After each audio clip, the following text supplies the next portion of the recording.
आइए आज स्टार्ट करते हैं इलेक्ट्रिसिटी यानी कि वैद्युत।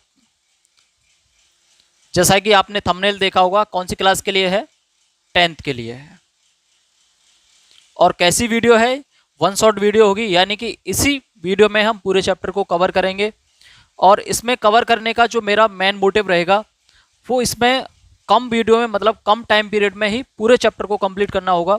2 से 3 घंटे की नहीं बनाएंगे, 1 घंटे में ही पूरे चैप्टर को कवर करने की कोशिश करेंगे। ज़्यादा डीप नहीं लेंगे, मतलब ज़्यादा डीप नहीं जाएंगे। सिर्फ क्या करेंगे, एक तो इसकी डेफिनेशन पे बात करेंगे और ज़्यादा से ज़्यादा सवालों पे बात करेंगे। लेकिन जितना भी बात करेंगे उससे आपका 95% सिलेबस आपका कवर होगा। ठीक है, चलिए सबसे पहले हमें क्या समझना है? सबसे पहले समझना है हमें आवेश।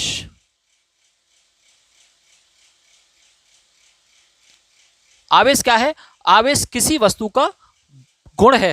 कैसा है? गुण है। किसकी तरह? लाइका, मास, लेंथ। किसकी तरह? मास और लेंथ की तरह। बहुत ज़्यादा, मतलब बहुत लंबा नहीं खींचेंगे सिलेबस, उसको लेक्चर को छोटा ही रखेंगे। जैसे मैंने आपको बताया, जैसे मास होता है किसी बॉडी का, आप बता सकते हो कोई वस्तु है तो मास है तो मतलब वो वस्तु है, लेंथ है तो वो वस्तु है, बॉडी है। ऐसे ही चार्ज है तो वो वस्तु है, यानी कि आवेश है तो वो वस्तु है। अब डेफिनेशन की तरफ जाते हैं। आवेश क्या है? ये भी अपने आप में एक डेफिनेशन है। कैसे? Charge is a property like a mass comma length. किसी वस्तु का वह गुण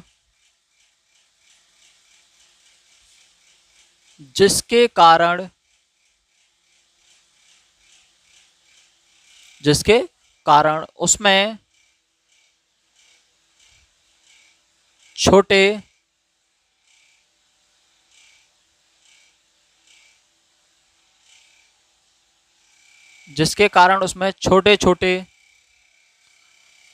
पदार्थों को या कणों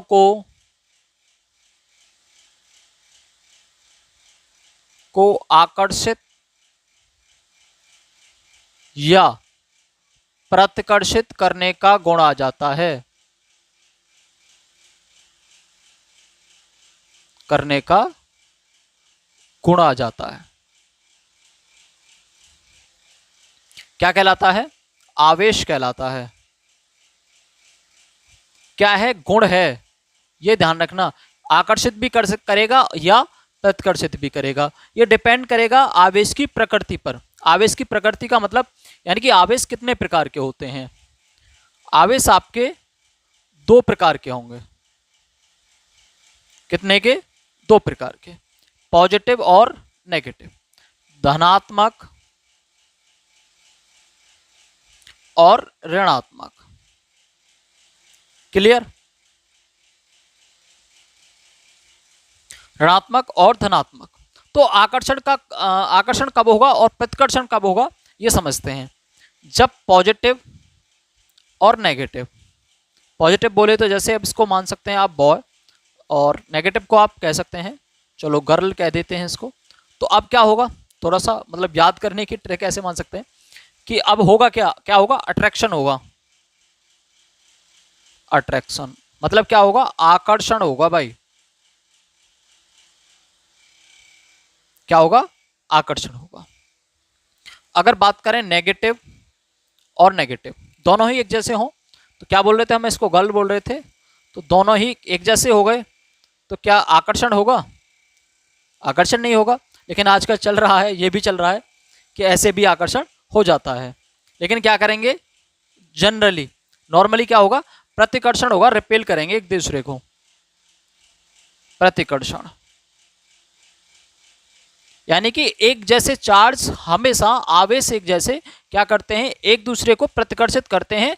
और विपरीत प्रकृति के, यानी कि जब प्लस नेगेटिव क्या करेंगे? आकर्षण करते हैं। तो प्लस प्लस भी क्या करेंगे? ये भी एक दूसरे को रिपेल करेंगे, यानी कि प्रतिकर्षित करेंगे। ठीक है। इसके बाद आवेश का मात्रक क्या है, यानी किस में इसे नापेंगे, तो आवेश का मात्रक है कूलाम।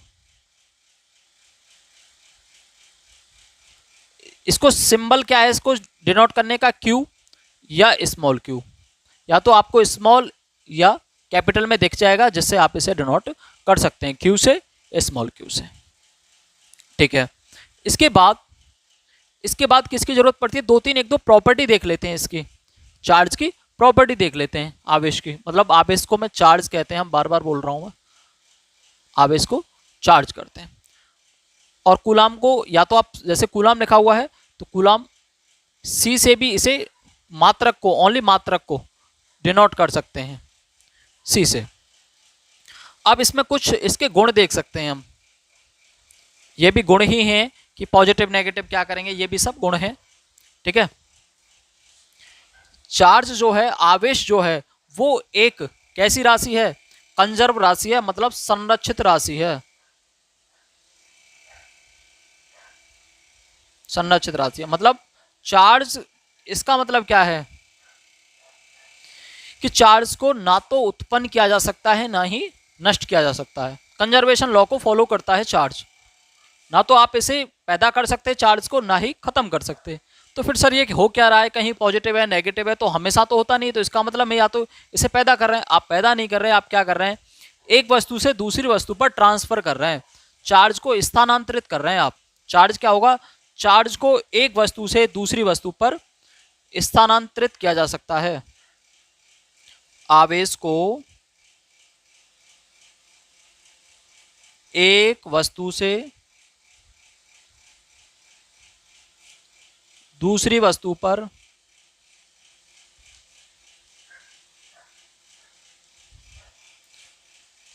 ट्रांसफर किया जा सकता है, ट्रांसफर बोले तो स्थानांतरित।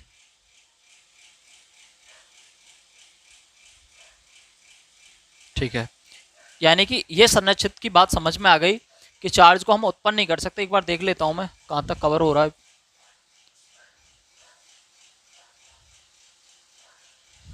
ठीक है, यानी कि हम समझ गए बात को कि जो चार्ज है यानी ये संरक्षित रहता है, वो नहीं कर सकते, ट्रांसफर कर सकते हैं सिर्फ। या एक इस बात को मैं थोड़ा सा एग्जांपल देके ये समझा सकता हूं तुम्हें कि आपके पास एक बॉक्स है, ये मतलब कोई सिस्टम है, ये सिस्टम बोले तो निकाय, निकाय बोलते हैं किसी भी सिस्टम को, निकाय है ये। ठीक है, और इसके अंदर ये कोई वस्तु है, मतलब इसको वस्तु के, जिसको वस्तु बोल देंगे, कोई बनावट तो है नहीं, और इस पर तो 6 कूलाम चार्ज है पॉजिटिव, और इस पर -2 कूलाम चार्ज है।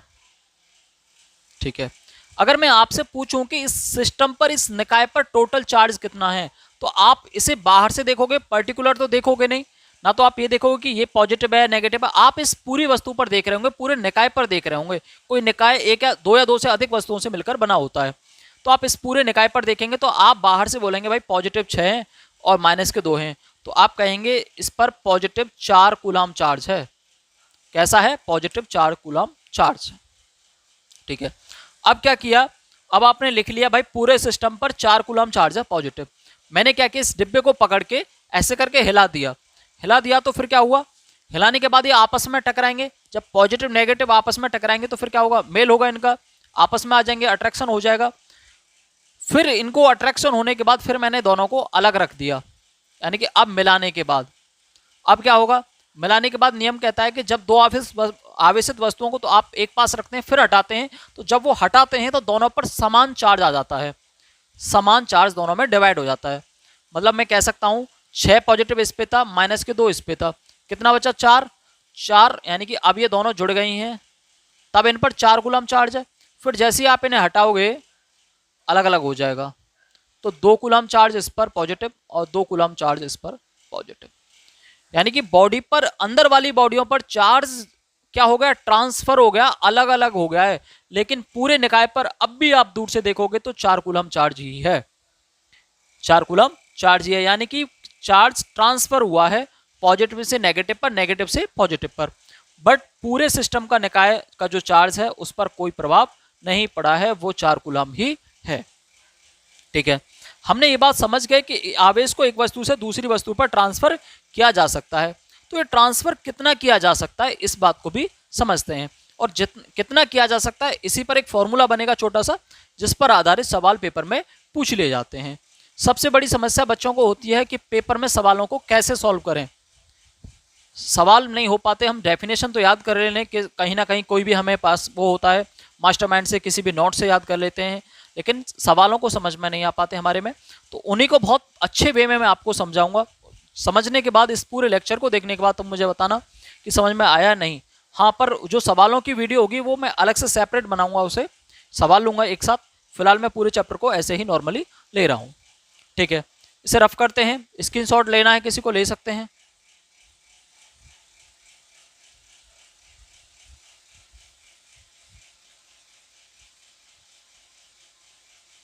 अब हमें समझना है कि जो चार्ज है वो कितना ट्रांसफर हो सकता है,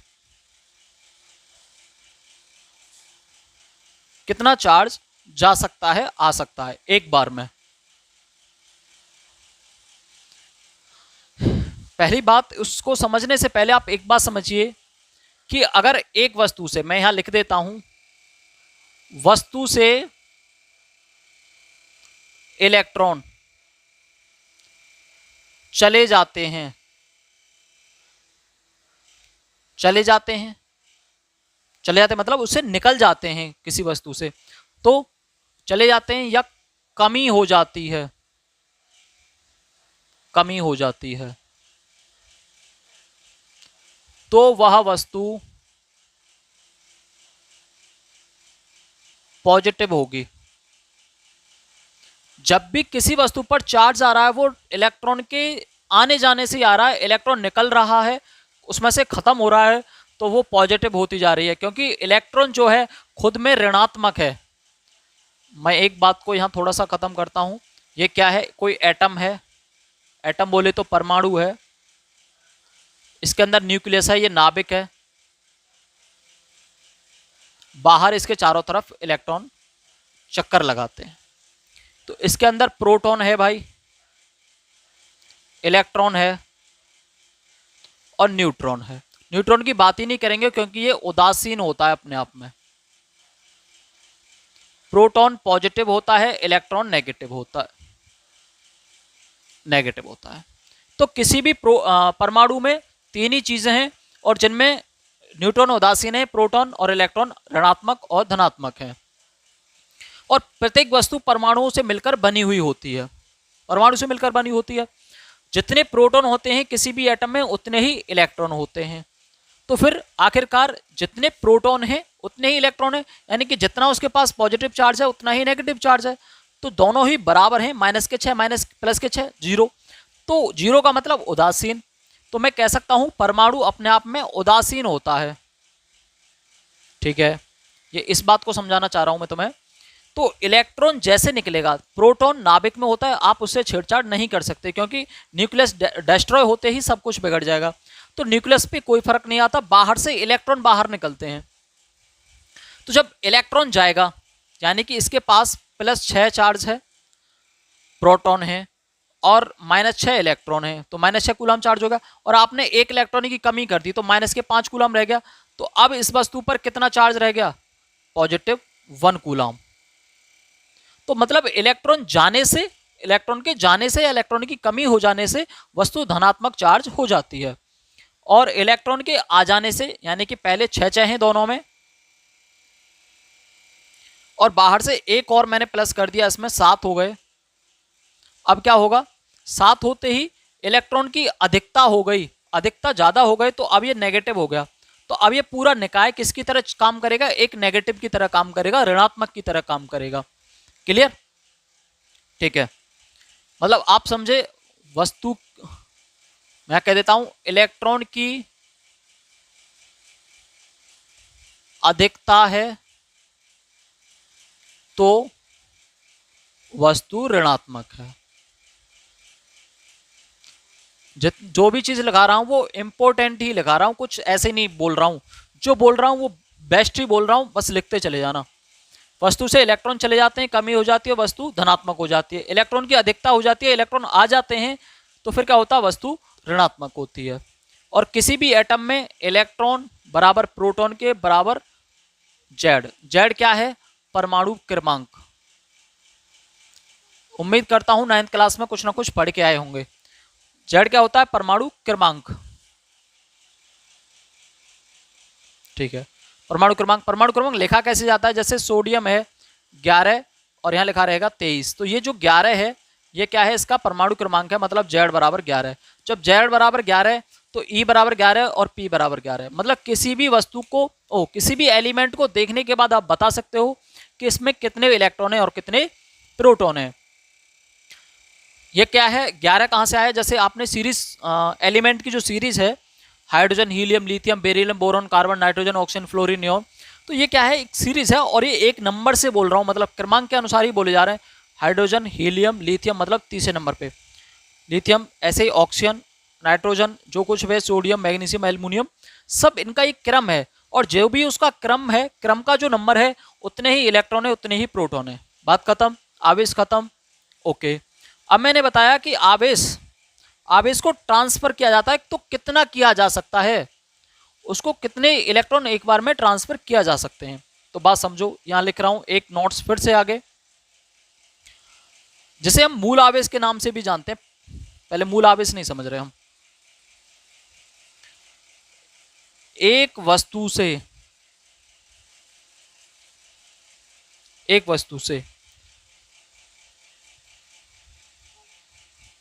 केवल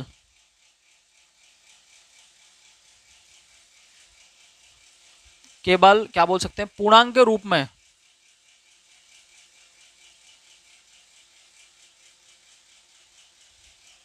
एक वस्तु से केवल पूर्णांक के रूप में इलेक्ट्रॉन स्थानांतरित हो सकते हैं। स्थानांतरित हो सकते हैं।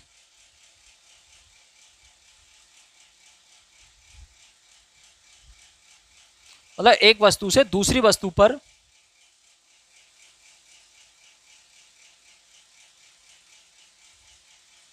केवल पूर्णांक के रूप में इलेक्ट्रॉन स्थानांतरित हो सकते हैं। पूर्णांक का मतलब इंटीजर की फॉर्म में 1 2 3 4 5 6 7 8 9 10 ऐसा नहीं होगा, क्योंकि पूर्णांक इनको बोलते हैं, इन नंबरों को बोलते हैं। मतलब फ्रैक्शन के रूप में कभी भी इलेक्ट्रॉन ट्रांसफर नहीं हो सकता। मेरी इस बात को कहने का मतलब यह है कि जब भी इलेक्ट्रॉन जाएगा, जैसे हम बात कर रहे थे इलेक्ट्रॉन आ रहा है, जाने या आने से ही वस्तु आवेशित हो रही है, तो इलेक्ट्रॉन जब जाएगा तो कभी ऐसा नहीं होगा कि आधा इलेक्ट्रॉन चला गया, चौथाई का इलेक्ट्रॉन चला गया, 1.25 इलेक्ट्रॉन चले गए, 2.5 चले गए, आपके 9.5 चले गए, ऐसा कभी नहीं जाएगा। जब भी इलेक्ट्रॉन जाएगा निकल के, 1 जाएगा, 2 जाएगा, 3 जाएगा, 4 जाएगा, 5 जाएगा, 6 जाएगा, 7 जाएगा, कितना भी जा सकता है, लाखों में जा सकता है, पर जाएगा मतलब पूर्णांक में ही। ऐसा नहीं होगा फ्रैक्शन में चला जाए, 5/2 लिख दिया तो 2.5 हो गया, मतलब फ्रैक्शन में नहीं जाएगा, हमेशा पूर्णांक के रूप में जाएगा। ये बात ये थी, ये बात इसे क्या बोलते हैं कि चार्ज हमेशा एक इंटीजर की फॉर्म में ही जा सकता है, इसे क्वांटाइजेशन बोलते हैं, क्वांटीकरण। तो ये टर्म हाई स्कूल में आती नहीं है, 12th में जाकर ये हमें जरूर पढ़नी पड़ेगी तुम्हें, तो मैंने इस टर्म को तुम्हें अभी इंट्रोड्यूस करा दिया है, क्वांटीकरण।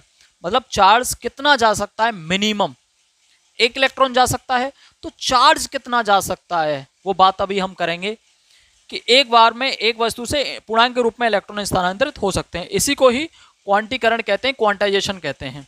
ओके, अब बात समझो। मैंने बताया इलेक्ट्रॉन कैसा है भाई, नेगेटिव है, प्रोटॉन पॉजिटिव है, लेकिन कितना है और कितना नहीं है। जैसे मैं कहूँ मेरा वेट है, मेरा वेट उससे ज़्यादा है और उससे कम है, तो मतलब कुछ ना कुछ तो है, कोई तो वेट है, मेरी मात्रा है, मतलब चार्ज है, इलेक्ट्रॉन है, नेगेटिव है पता है, ठीक है, प्रोटॉन है, पॉजिटिव है पता है, दोनों बराबर हैं पता है, लेकिन इनकी मात्रा कितनी, ये है कितना चार्ज। तो इलेक्ट्रॉन पर हमेशा 1.6 × 10⁻⁻19 कूलाम चार्ज होता है। और मुझे ये भी पता है जो भी वीडियो देख रहे हैं ऐसे बच्चे बहुत कम होंगे जो फर्स्ट टाइम पढ़ रहे हैं। अक्सर कहीं ना कहीं कोई क्लास में कम समय में आया है या कोई ट्यूशन में कम समय में आया, तो ऐसे ही बच्चे ज़्यादा देखते हैं तो थोड़ा सा उन्हें और ज़्यादा समझने में आसानी होगी। इलेक्ट्रॉन क्या है? 1.6 गुणा 10⁻⁻19 कूलम चार्ज है।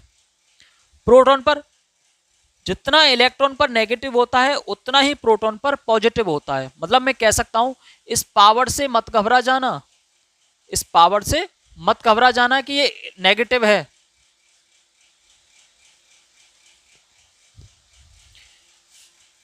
1.6 गुणा 10⁻⁻19 इसका मतलब यह है कि ये जो पावर है इसे आप ऐसे भी लिख सकते हैं 1.6 बटे 10⁻19। यानी कि सबसे, जैसे मैंने बच्चों को पढ़ाया है तो सबसे ज़्यादा बच्चे को जो परेशानी मैंने अब तक फेस करते देखा है, उन पावरों का खेल करते हुए देखा है। डेफिनेशन याद कर लेगा बच्चा, जितनी भी टर्म दे दो रट लेगा, जो कुछ करेगा कर लेगा, लेकिन इनको करने में समस्या पाता है। तो इन सभी बातों का सॉल्यूशन दूंगा मैं आपको, सर्च कर लेना। इसके बाद एक वीडियो डालूंगा मैं स्पेशल न्यूमेरिकल की, उसमें सब कुछ डिफाइन करूंगा आपको, बहुत बेसिक से लेकर चलूंगा। ऐसे समझूंगा जब 5वीं क्लास में पढ़ रहे हो, मैथ आपसे बिल्कुल नहीं आता, वहां से समझाऊंगा। बिल्कुल ये नहीं मानूंगा 10th किया हुआ है तो ये नहीं कि तूने क्या किया क्या नहीं किया, बच्चे को धमकाते हैं। सब कुछ समझाऊंगा आराम से, ठीक है, देख लेना। अब बिल्कुल फिलहाल तुम ये समझो कि इसका मान 1.6 गुणा 10⁻⁻19 होता है। प्रोटॉन का कितना होता है? प्रोटॉन का भी इतना होता है। फिर अंतर कहाँ है? अंतर यहाँ है, ये पॉजिटिव है और इलेक्ट्रॉन की बात करूं तो ये नेगेटिव है। -19 का मतलब ये तो अपने आप में एक वैल्यू है। क्लियर?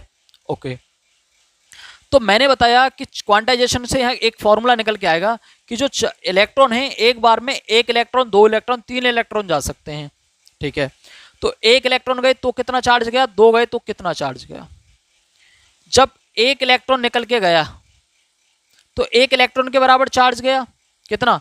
1.6 गुणा 10⁻⁻19 कूलम। 1 इलेक्ट्रॉन जाने पर क्या गया? चार्ज। चार्ज को किससे डिनोट करते हैं? क्यू। तो 1 इलेक्ट्रॉन जाने पर 1.6 गुणा 10⁻⁻19 कूलम गया। या मैं कह सकता हूं कि 1 इलेक्ट्रॉन चार्ज गया। 2 इलेक्ट्रॉन जाने पर 2e, 3 इलेक्ट्रॉन जाने पर 3e, 4 इलेक्ट्रॉन जाने पर 4e, 5 जाने पर 5e। भाई 1 e जाने पर 1, 5 पर 5e। 5 इलेक्ट्रॉन ही तो गए। 1 इलेक्ट्रॉन की वैल्यू क्या है? 1.6 गुणा 10⁻⁻19। अच्छा, मैंने कहा n इलेक्ट्रॉन चले गए तो मैं q बराबर ne लिख सकता हूं। ये फॉर्मूला है, q बराबर ne। बहुत बार यूज होगा, बहुत जगह यूज होगा, रट लेना बिल्कुल। q बराबर ne। वैसे रटना अपने आप में क्या है, सही नहीं है, टीचर इसे गलत बताते हैं, लेकिन वो छोटे बच्चों के लिए आपको तो याद ही करना हो। q बराबर ne, ठीक है, ये फॉर्मूला है। ओके, इसे ऐसे भी लिख सकते हैं e की वैल्यू तुम्हें याद रखनी पड़ेगी। q बराबर ne मतलब 1.6 गुणा 10⁻⁻19। वो कह दे कि 5000 इलेक्ट्रॉन गए तो n की जगह 5000 रख दो, 50,000 गए तो 50,000 रख दो, 2 गए तो 2 रख दो। e की वैल्यू हमेशा फिक्स रहेगी। मैं कह सकता हूं यहां q क्या है? आवेश है। n क्या है? इलेक्ट्रॉन की संख्या है। और e क्या है? ये इलेक्ट्रॉन का मान, इलेक्ट्रॉन पर आवेश। दिख रहा है ना? ठीक है, ओके, समझ में आया? तो ये जो फॉर्मूला निकल के आया है ये तुम्हें याद रखना है। मैं यहां लिख देता हूं, कहां लिख दूं? दोबारा लिख दूंगा इसे, q बराबर ne, q बराबर ne, n इलेक्ट्रॉनों की संख्या। और इस पर एक सवाल कर लेते हैं तो फिर इसके बाद फिर मुझे नहीं लगता इसमें कुछ और भी कराना है। चार्ज के बाद कहीं कहीं तुम्हें माइक्रो कूलम और चार्ज की छोटी बड़ी यूनिट दिखाई दे सकती हैं। चलो ठीक है, उसके बारे में बात कर लेते हैं। अभी मिटा रहा हूँ, स्क्रीनशॉट लेना है ले लेना, ठीक है।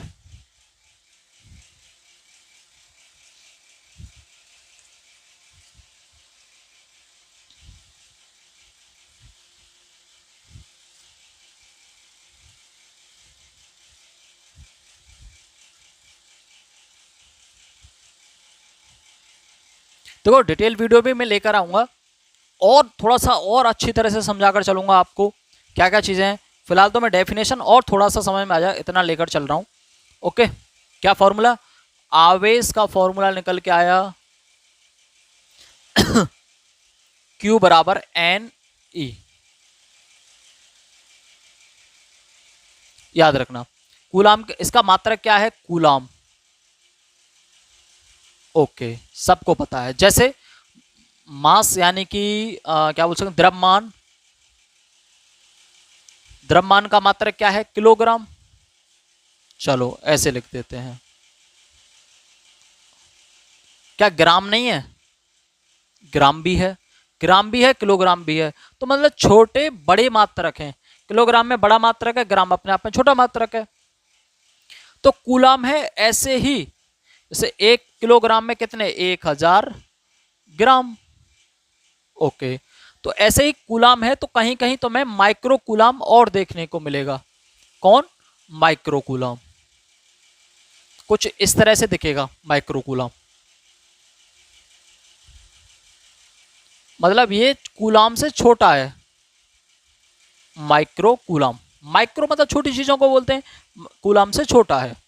कूलाम को इससे डिनोट करते हैं, ये कूलाम है। ओके, मैं लिख देता हूं, 1 कूलाम बराबर 10⁻⁻6 माइक्रो कूलाम।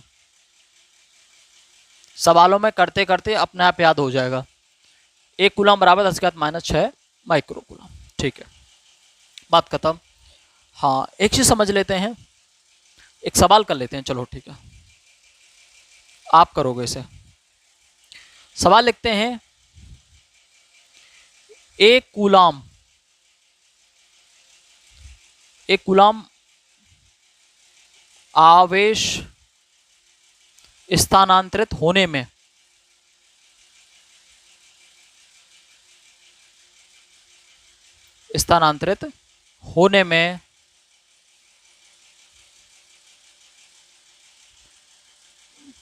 कितने इलेक्ट्रॉन ट्रांसफर होंगे या स्थानांतरित होंगे? अच्छा, एक क्वेश्चन इस तरह से या पूछ सकता है कि 1 कूलाम में, दोनों एक ही बात है, 1 कूलाम में कितने इलेक्ट्रॉन होते हैं? कितने इलेक्ट्रॉन होते हैं? क्लियर? 1 कूलाम में कितने इलेक्ट्रॉन होते हैं?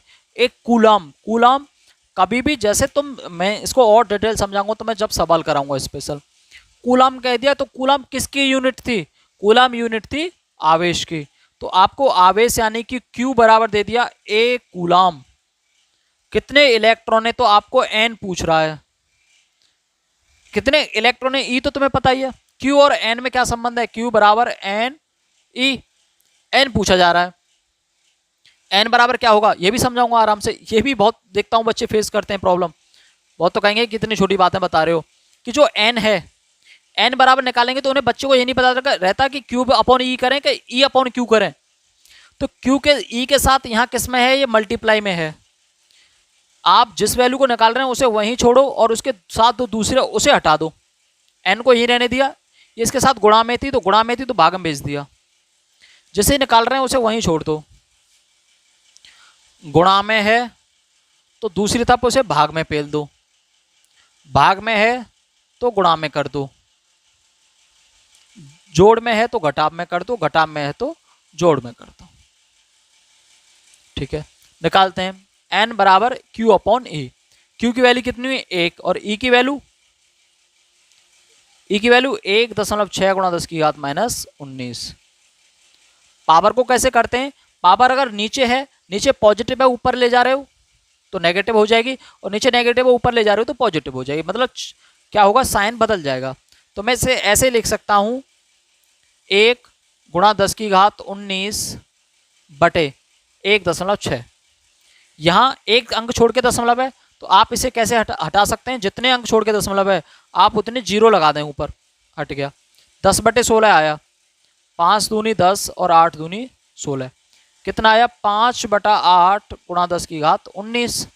ठीक है, 8 का 5 मार्क देना, ना जाने की 0। सबको समझाऊंगा आराम से, अब समझ लो जो जैसे समझ रहे हो। 8 × 48, कितने बचे? 2। 8 दूनी 16, कितने बचे? 4। 8 × 5 = 40 गुणा 10⁻19। ये आया 10.0 6 2 5 गुणा 10 की घात 18, सॉरी 19। पर क्या करना है हमें, हमें इस वैल्यू को करना है, क्या करना है, इस वैल्यू को करना है कितना,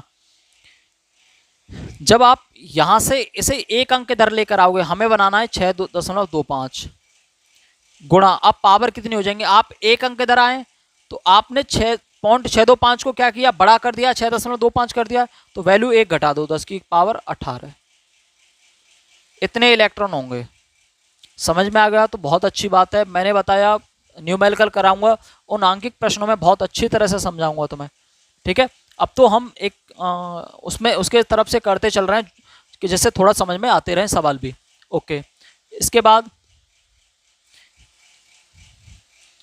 जिसने उतार लिया वो ठीक है, स्क्रीनशॉट जो कुछ करना है कर लेना, बैक कर लेना, वीडियो को पॉज करके कर लेना। अब हम समझते हैं वैद्युत धारा को। मुझे लगता है वीडियो फिर भी लंबी होने वाली है। वैद्युत धारा, चलिए मैं सीधा सीधा लिखता हुई जाता हूँ। वैद्युत धारा, वैद्युत धारा मतलब धारा क्या होता है, प्रवाह होता है, कोई चीज बहती है, धारा, दूध की धारा मतलब दूध बह रहा है, पानी की धारा पानी बह रहा है, वैद्युत धारा वैद्युत बह रही है मतलब बिजली बह रही है। ओके, वैद्युत धारा, ठीक है। वैद्युत धारा आवेश के मतलब चार्ज के आवेश के एक निश्चित दिशा में प्रवाह होने की दर को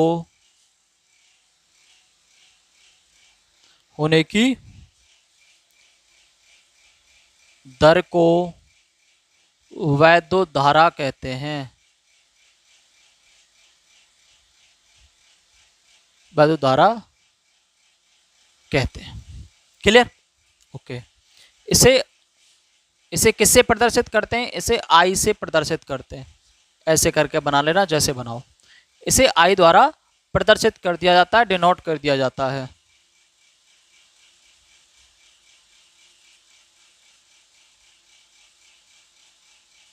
ओके, आवेश के प्रवाह होने की दर को, दर मतलब समय, I बराबर Q/T, इसका फॉर्मूला,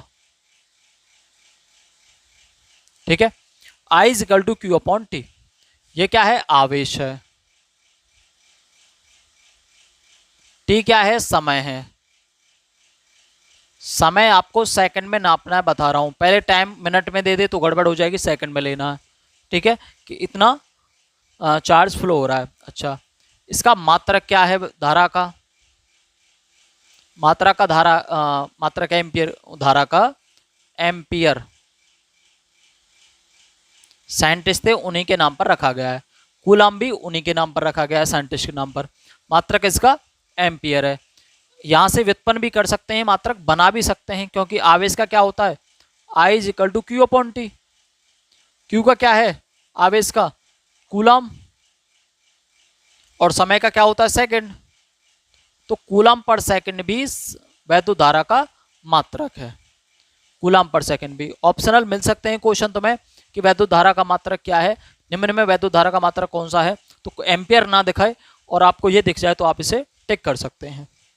ओके, मात्रक हो गया। इसे मापने की डिवाइस होती है, मतलब यंत्र बोल सकते हैं। धारा को आप किस यंत्र से नापेंगे, धारा को आप नापेंगे अमीटर से। सबके घरों में प्रयुक्त होता है अमीटर, कुछ इस तरह का यंत्र होता है, यहां उसमें A लिखा रहता है, सबके घरों में और बिजली उपकरणों में लगा रहता है। 1 एम्पियर, 2 एम्पियर, 4 एम्पियर, 5 एम्पियर, लगभग 5 एम्पियर के आसपास का ये होता है। और जो वोल्ट मीटर होता है, आप कहोगे हमने तो ऐसा देखा है, उसको वोल्ट मीटर भी बोलते हैं। वोल्ट मीटर भी कुछ ऐसा ही होता है, लेकिन उसमें यहाँ V लिखा रहता है, बस इतना अंतर है। तो धारा को मापने का मात्रक एम्पियर मतलब मात्रक है, इसको मापने का यंत्र क्या है, अमीटर है। वैद्युत धारा ये हो गया, फॉर्मूला हो गया। ओके, I जो है, ये देखो आवेश बढ़ाने पर I बढ़ जाएगा और समय बढ़ाने पर I कम हो जाएगा। जैसे 10 मिनट में मतलब समय ज़्यादा लग रहा है, 1 घंटे में थोड़ा चार्ज बह के जा रहा है, ज़्यादा समय ले रहा है और चार्ज कम बह रहा है, तो मतलब आई भी कम हो जाएगा। मतलब समय ज़्यादा तो आई कम, समय ज़्यादा तो आई कम, मतलब उल्टा है, व्युत्क्रमानुपाती है। तो आई टी के क्या है, व्युत्क्रमानुपाती। इन टर्मों से अभी रूबरू कर लो, व्युत्क्रमानुपाती और अनुक्रमानुपाती से। व्युत मतलब उल्टा, टी बढ़ाएंगे तो आई घट जाएगा और टी कम करेंगे तो आई बढ़ जाएगा। अच्छा, आवेश ज़्यादा प्रवाहित होगा, ज़्यादा मतलब ज़्यादा, काफ़ी चार्ज ढेर सारा जा रहा है तो आई बढ़ जाएगा। ज़्यादा से ज़्यादा चार्ज फ्लो होगा, तो मतलब पानी में कहीं आप खड़े हो और पानी ज़्यादा बह रहा है, वहाँ भी समय का ही खेल है, पानी ज़्यादा बह रहा है, ज़्यादा क्वांटिटी में जा रहा है, मात्रा में जा रहा है, तो विद्युत धारा तगड़ी है। वैसे ही आवेश ज़्यादा प्रवाहित हो रहा है तो विद्युत धारा तगड़ी है। कह सकता हूँ कि क्यू के समानुपाती या मतलब इसे अनुक्रमानुपाती भी बोल देते हैं।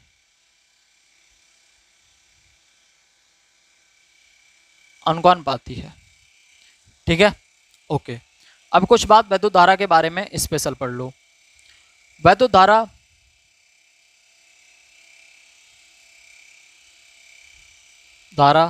का प्रवाह मतलब वैद्युत धारा की दिशा बोल सकते हैं, इलेक्ट्रॉन के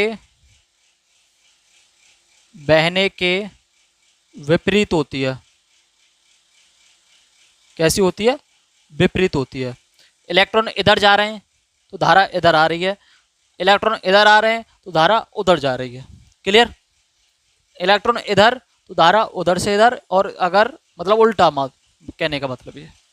ओके, दूसरा और कुछ भी हो सकता है, हाँ, उच्च विभव से निम्न विभव की ओर बहती है, निम्न विभव की ओर बहती है। किसकी ओर, निम्न विभव की ओर बहती है, उच्च विभव से निम्न विभव की ओर बहती है, और धारा की दिशा इलेक्ट्रॉन के बहने की दिशा के विपरीत होती है। और तीसरा समझ लेंगे, बैटरी से जब भी धारा निकलेगी तो पॉजिटिव टर्मिनल से, पॉजिटिव से नेगेटिव की ओर निकलेगी।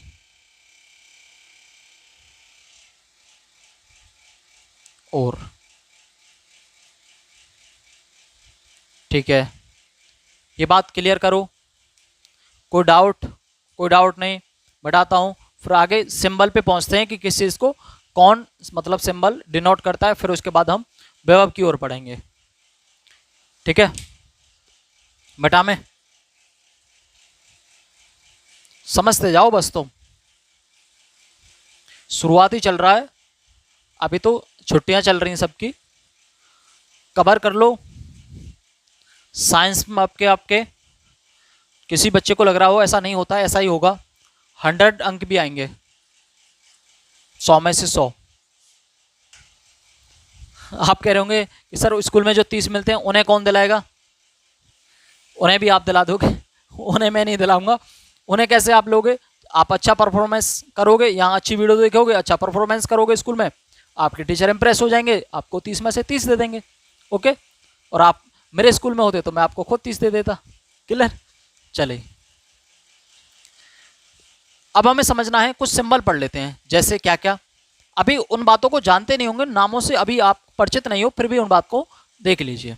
जैसे क्या क्या है, इस तरह से होगा, एक छोटा सा डंडा, एक बड़ा सा डंडा, इसे बोलते हैं सेल। सेल, सेलों से मिलकर बनती है बैटरी, मतलब एक सेल, दो सेल, और कितने भी हो सकते हैं, इसे बोलेंगे बैटरी। ठीक है, यह है प्रतिरोध, रेजिस्टेंस। ओके,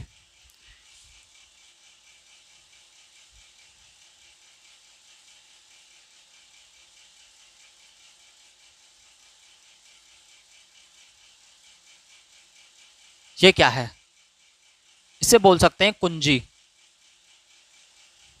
क्या बोल सकते हैं, प्लग की बोल दें इसे, स्विच बोल दें, प्लग की बोल देते हैं, कुंजी कह देते हैं चलो हिंदी में। ओके, मतलब इसे ओपन बोलेंगे अभी तो, मतलब ये खुली हुई है, ओपन है, खुली हुई है। और इसे ऐसे करके इसमें बीच में एक ऐसे करके दिखा दिया, शो कर दिया, तो ये बंद है, अब क्लोज है। ठीक है, क्लोज और बंद है। ये है क्या चीज़, इसको थोड़ा सा अब ये यूज नहीं होती, अब क्या है, चटकनी है, मतलब इसे हम भाषा में बोल सकते हैं चटकनी है। ये पहले यूज हुआ करते थे ये ऐसे करके कुंजी, अब चटकनी यूज होती है। चटकनी को यानी कि प्लग को कुछ इस तरह से मैं शो कर सकता हूं।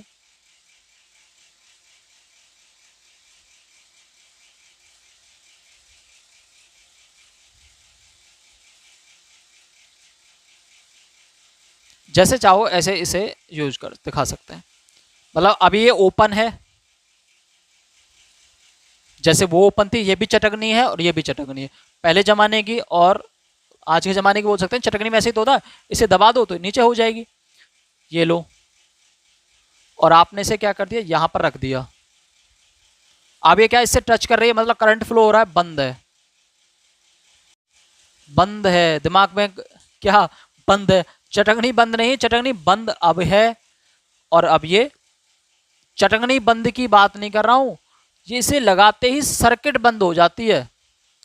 क्या होती है, सर्किट बंद हो जाती है, परिपथ बंद हो जाता है, हमारा धारा बहना स्टार्ट हो जाती है। अभी समझाता हूं इस बात को, चलिए। ये है और ये तार इसको ऐसे टच कर रहा है, तो ये जॉइंट है इसका, यहाँ तार को, यहाँ कोई एक तार दूसरे तार को जॉइंट कर रहा है। एक तार है, ऊपर से आया और ऐसे करके दिखा दिया जाए तो इसके ऊपर होकर जा रहा है, यहाँ टच नहीं है तार, टच है क्या, टच नहीं है, यहाँ यहाँ ऊपर से होकर जा रहा है। ठीक है, यहाँ टच नहीं है, यहाँ टच है, जॉइंट है। ओके, और क्या हो सकता है इसमें, एक आध जैसे ही साथ के साथ आता रहेगा तो मैं उन्हें साथ के साथ कराता रहूँगा। ये बहुत ज़्यादा यूज होगा, ये और ये, ठीक है, बहुत ज़्यादा यूज होंगे। जैसे अब मैं एक सर्किट परपेत बनाता हूं तुम्हें, एक सेल लगा दिया, यहां बीच में प्रतिरोध लगा दिया, प्रतिरोध मतलब बिजली को खींचने वाला, बल्ब कह दो चलो उसे। ठीक है, ऐसे तरह से हम शो करेंगे। ये सेल हो गया, बैटरी लगा सकते हैं। अब जैसे आप, मतलब इसका मतलब क्या है कि बैटरी है यहां, ऐसे मानो कि एक बैटरी है, ये इसमें एक टर्मिनल ये है, एक टर्मिनल ये है, पॉजिटिव और नेगेटिव। ठीक है, आपने जैसे इसके तार यहां लगाए और यहां लगाए, तो तार आपने दोनों लगाए तो ये बल्ब तुरंत जल जाएगा। ओके, मतलब ये पूरा शो नहीं करेंगे, ऐसे शो करेंगे या ऐसे। ठीक है, मैंने क्या किया, इसमें बीच में क्या लगा दी, एक चटकनी लगा दी, कहीं भी लगा सकता हूं, यहां लगा दें, यहां लगा देते हैं, चलो कुंजी लगा दी। अब क्या है, कुंजी कैसी है इस समय, अगर ये ना हो तो अब ओपन है। ये ओपन का मतलब है कि अब इसका कनेक्शन, जैसे यहां से जा रहा है करंट, तो करंट जाकर यहीं रुक जाएगा। करंट को जलने के लिए पूरा फ्लो होना चाहिए नीचे तक, तो यहां फ्लो कराने के लिए क्या चाहिए, ये बीच में इनका कनेक्शन टच होना चाहिए तार। तो यहाँ जो तार है टच नहीं है, मतलब कि इस समय ये ओपन सर्किट है, ओपन परपथ है, मतलब खुला परपथ है, खुला परपथ है। ऐसे करके कर दिया तो मतलब अब ये क्या हो गया, बंद हो गया। मतलब अब तुरंत, इसका मतलब ये, इसमें बीच में एक कील फंसा देते हैं, जो यहाँ भी इतनी चौड़ी कील होती है कि ये पूरे को टच करती है, मतलब छोटा शो करते हैं लेकिन इतनी चौड़ी होती है कि ये पूरे को टच करती है। और फिर करंट क्या होगा, यहाँ से और यहाँ पूरे में फ्लो कर जाएगा और ये बल्ब ग्लो कर जाएगा, जल जाएगा। ठीक है, अब कैसा हो गया, ये बंद परपथ हो गया। इसलिए हमें बंद और ओपन कह रहा था। चटकनी नीचे डाली मतलब छुबी, करंट चला तो बंद। मैं चटकनी ओपन बंद की बात नहीं कर रहा हूं, परपथ के लिए हम इस बात को प्रयोग में लाते हैं। क्लियर? और कोई एक आध रह रहा हो, वैसे बहुत सिंबल दिखा देते हैं किताबों में, कोई एक आध रह रहा होगा, जहां भी यूज होगा तो मैं देख लूंगा। क्लियर? आपको परेशान होने की जरूरत नहीं है। ठीक है, कर लिया, बता देता हूं।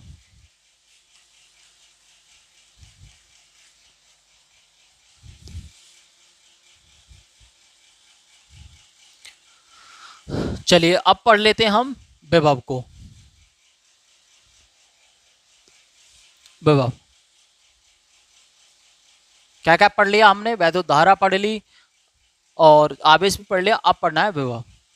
विभव परिभाषा समझ रहे हैं अभी, ठीक है, ज्यादा समझाऊंगा नहीं, बस परिभाषा क्या है। जब किसी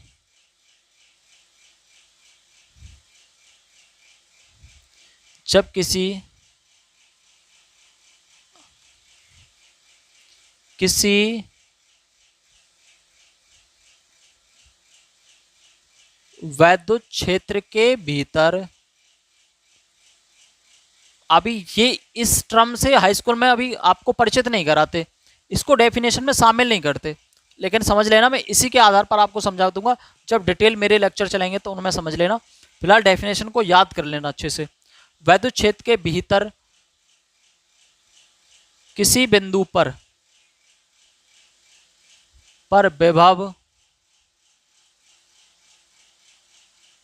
उस बिंदु किसी बिंदु वैद्युत क्षेत्र के भीतर किसी बिंदु पर विभव एकांक धनावेश को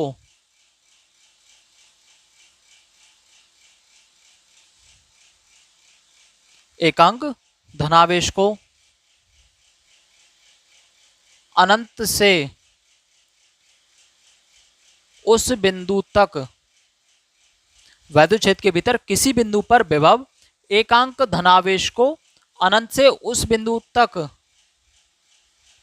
लाने में किए गए कार्य के बराबर होता है।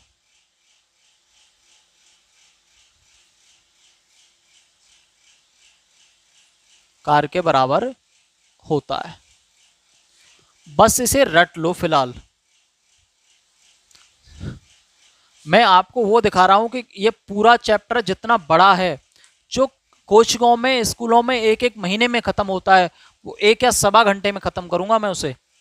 ठीक है, डेफिनेशन लिखा रहा हूं, और जब डिटेल लेक्चर होंगे तो एक एक पॉइंट को, विभव है तो विभव को फिर मैं आधे घंटे में पढ़ाऊंगा, बहुत आराम से डिटेल में कराते हुए। पेपर करना है, पेपर निकालना है तो फिर डेफिनेशन लिखनी है, वहां क्या समझाना है कुछ। वैद्युत क्षेत्र के भीतर किसी बिंदु पर विभव एकांक धनावेश को उस बिंदु तक लाने में किए गए कार्य के बराबर होता है। इसे V द्वारा प्रदर्शित किया जाता है।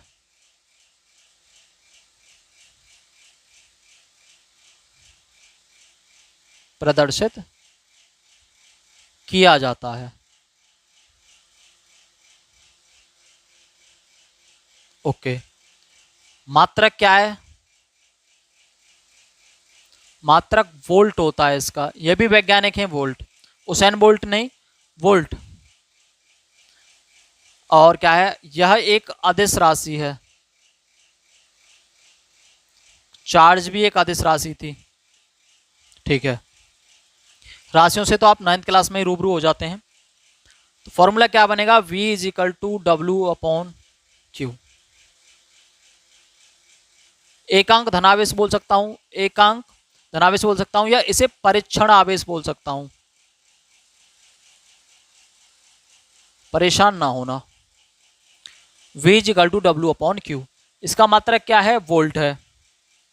इसके हिसाब से क्या बन सकता है? ये क्या है? कार्य है W। Q क्या है? आवेश है। ठीक है, V is equal to W/Q। कार्य और आवेश, कार्य का मात्रक होता है जूल, आवेश का होता है कूलाम। तो क्या बन गया? जूल प्रति कूलाम भी इसका मात्रक हो सकता है। यह भी मिल सकता है कि निम्न में विभव का मात्रक बताइए। विभव का मात्रक लिखने के लिए आता है तो वोल्ट लिख सकते हैं। अगर पहचानने के लिए आ जाए ऑब्जेक्टिव क्वेश्चन में कि निम्न में कौन सा है, तो फिर आपसे गड़बड़ी हो सकती है। तो आपको जूल प्रति कूलाम, आपको वोल्ट नहीं देखा, जूल प्रति कूलाम दिख रहा है, आप बोलोगे इनमें से कोई नहीं है, नन ऑफ दीज पर लगा दोगे, तो जूल प्रति कूलाम भी इसी का मात्रक होता है। ठीक है, ये इसका मात्रक वोल्ट है, V द्वारा इसे प्रदर्शित किया जाता है। ठीक है, ये विभव हो गया। और उच्च विभव से निम्न विभव की ओर धारा बहती है। ठीक है, ये V हो गया। इसमें और मेरे हिसाब से और कुछ समझाने के लिए, बाकी वैसे तो फिर काफ़ी हो जाता है, काम हो जाएगा। ठीक है, इसके बाद हम पढ़ते हैं ओम का नियम। ओम का नियम इम्पोर्टेंट, 100% आता है पेपर में, 99 नहीं, 100%। हो सकता है आपके उसमें नहीं आए, पेपर स्कोर में नहीं आए, किसी और में आ जाए, हर बार मतलब आता 100% है। ओम का नियम, ओम का नियम। बच्चों को यही नहीं पता चलता है ओम का नियम है क्या। कभी टीचर इसे बहुत लंबा करा देते हैं, कभी छोटा सा करा देते हैं। इसमें करना क्या है बच्चे को, करना कुछ नहीं, ओम के नियम के द्वारा इसकी डेफिनेशन लिख देने दी, ओम ने क्या बोला है वो बात लिखने देनी है, और कुछ नहीं करना उसमें, यही ओम का नियम है। ठीक है, चलिए ओम का नियम क्या कहता है। ओम का नियम एक बात और है कि जो आपकी धारा आपने पढ़ी और विभव पढ़ा, इन दोनों में रिलेशन शो करता है। इन दोनों में क्या करता है, रिलेशन शो करता है इन दोनों में। कैसे, समझिए। ओम का नियम लिखेंगे हम, समझना थोड़ा सा लंबा हो सकता है, याद करना नहीं हो सकता। ओम के नियम अनुसार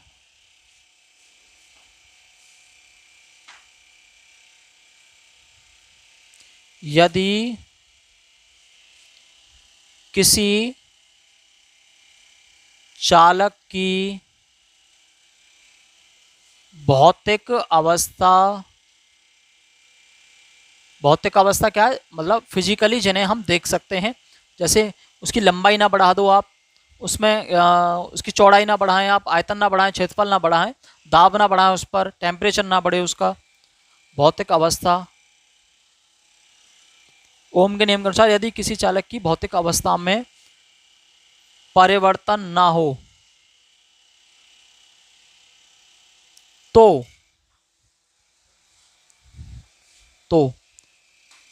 उसमें बहने वाली धारा चालक के सिरों के बीच लगे ओ विभांतर, तो मतलब विभव से बाद विभांतर और एक टर्म रह गई, के बीच लगे विभांतर के अनुक्रमान पाती, दिख रहा है ना आपको, होती है। बस यही है, यही ओम का नियम है। सत्यापित करने के लिए वो एक अलग चीज़ है, सिर्फ ओम का नियम लिखना है तो ओम का नियम लिखना है, बस इतना ही ओम का नियम है। 2 नंबर में होगा तो इतना ही लिखना है। ठीक है, और क्या है ओम के नियम में, 2-3 बातें और देखेंगे। क्या ऊपर वाले को मिटा दूं, ऊपर वाले को पूरा नहीं मिटाएंगे, इसमें इतना मिटा दूं, इसे इतना मिटा देता हूं, और ओम को नियम को थोड़ा सा बाद में समझाऊंगा। यहां विभव के बाद विभांतर समझा देता हूं तुम्हें। क्या विभांतर, विभांतर क्या है, सेम डेफिनेशन लिखने की जरूरत नहीं है, जो टर्म बोल रहा हूं जैसे डेफिनेशन तुमने इसकी लिखी हो तो विभांतर की लिखना, और जो टर्म यहां इसमें समझा रहा हूं बस वही बढ़ा लेना। वैद्युत क्षेत्र के भीतर, किसी वैद्युत क्षेत्र के भीतर, अब यहां क्या होगा कि जो विभव में अंतर हो रहा है, तो विभव में अंतर, विभांतर मतलब विभव में अंतर, और किसके, कहां, वैद्युत क्षेत्र के भीतर। वैद्युत क्षेत्र के भीतर 2 बिंदुओं के बीच विभांतर एकांक धनावेश को एक बिंदु से दूसरे बिंदु तक, मतलब अनंत से नहीं, उसी के भीतर एक बिंदु से दूसरे बिंदु तक ले जाने में किए गए कार्य के बराबर होता है। मतलब वैद्युत क्षेत्र के भीतर एक बिंदु से दूसरे बिंदु तक ले जाने में किए गए कार्य के बराबर होता है। किसको, परीक्षण आवेश या धनावेश को। कोई बस डेफिनेशन उतनी ही जितनी मैंने बोला ऐसे ही सेम लिख लेना। वहां पर अनंत से कोई भी चार्ज नहीं होगा, बस इतना है, एक बिंदु से दूसरे बिंदु तक ले जाने में किए गए कार्य के बराबर विभवांतर होता है। मात्रक, मात्रक वोल्ट, कोई इसमें अंतर कुछ भी नहीं, बस इसे डेल्टा वी से प्रदर्शित कर देते हैं। मतलब V A minus V B लिख देते हैं, बस V B minus V A भी हो सकता है, वो ज़्यादा हम चर्चा नहीं कर रहे हैं, ठीक है। इसको इस तरह से लिख देते हैं, delta V is equal to delta W upon Q naught या क्यू, सेम फॉर्मूले सेम बात, कोई फर्क नहीं, ऐसे जैसे लिखा गया है, डेल्टा का अंतर आ गया है, डेल्टा मतलब उन दोनों में डिफरेंस को शो कर रहा है, ठीक है। मतलब ये विभवांतर जैसे मैंने बोला ना, क्लियर, ओके। अब बस इसको ओम के नियम में और क्या क्या बातें हैं उसको समझ लेते हैं, बता दूं ऊपर से।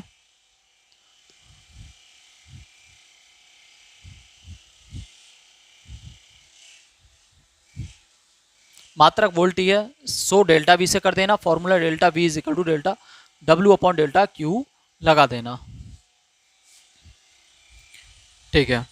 अब यहां कुछ ऐसे इस तरह से लिख सकते हैं, वी डायरेक्टली प्रोपोर्शनल, ये डायरेक्टली प्रोपोर्शनल मतलब अनुपाती का चिन्ह है आई, वी अनुपाती आई। जब भी आप अनुपाती का चिन्ह हटाते हैं, आप जैसे अब 10 से 11 की तरफ बढ़ेंगे तब बहुत सारे आप ऐसे चिन्हों को हटाओगे, अनुपाती के व्युत्क्रमानुपाती के चिन्हों को हटाओगे, और इन्हें हटाने के साथ आप एक कांस्टेंट, एक नियतांक वैल्यू लेकर आओगे, v बराबर आर आई। आर क्या लिया आपने, एक नियतांक लिया, क्या लिया, नियतांक लिया। नियतांक का मतलब ही क्या होता है, नियत होता है, नियत, नियतांक का मतलब नियत, यानी इसका मतलब यह है कि v बराबर आर आई। अच्छा नियतांक तो है, लेकिन है क्या ये प्रतिरोध है,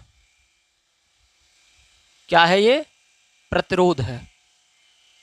और आर नियतांक बोला है, मतलब आर पर कोई फर्क नहीं पड़ेगा v से और i से, ये बात लिख लेना आप। आर पर फर्क तो पड़ेगा, समझेंगे उस बात को भी, आर पर किस बातों से फर्क पड़ता है, लेकिन यहां आर पर v और i से कभी फर्क नहीं पड़ेगा।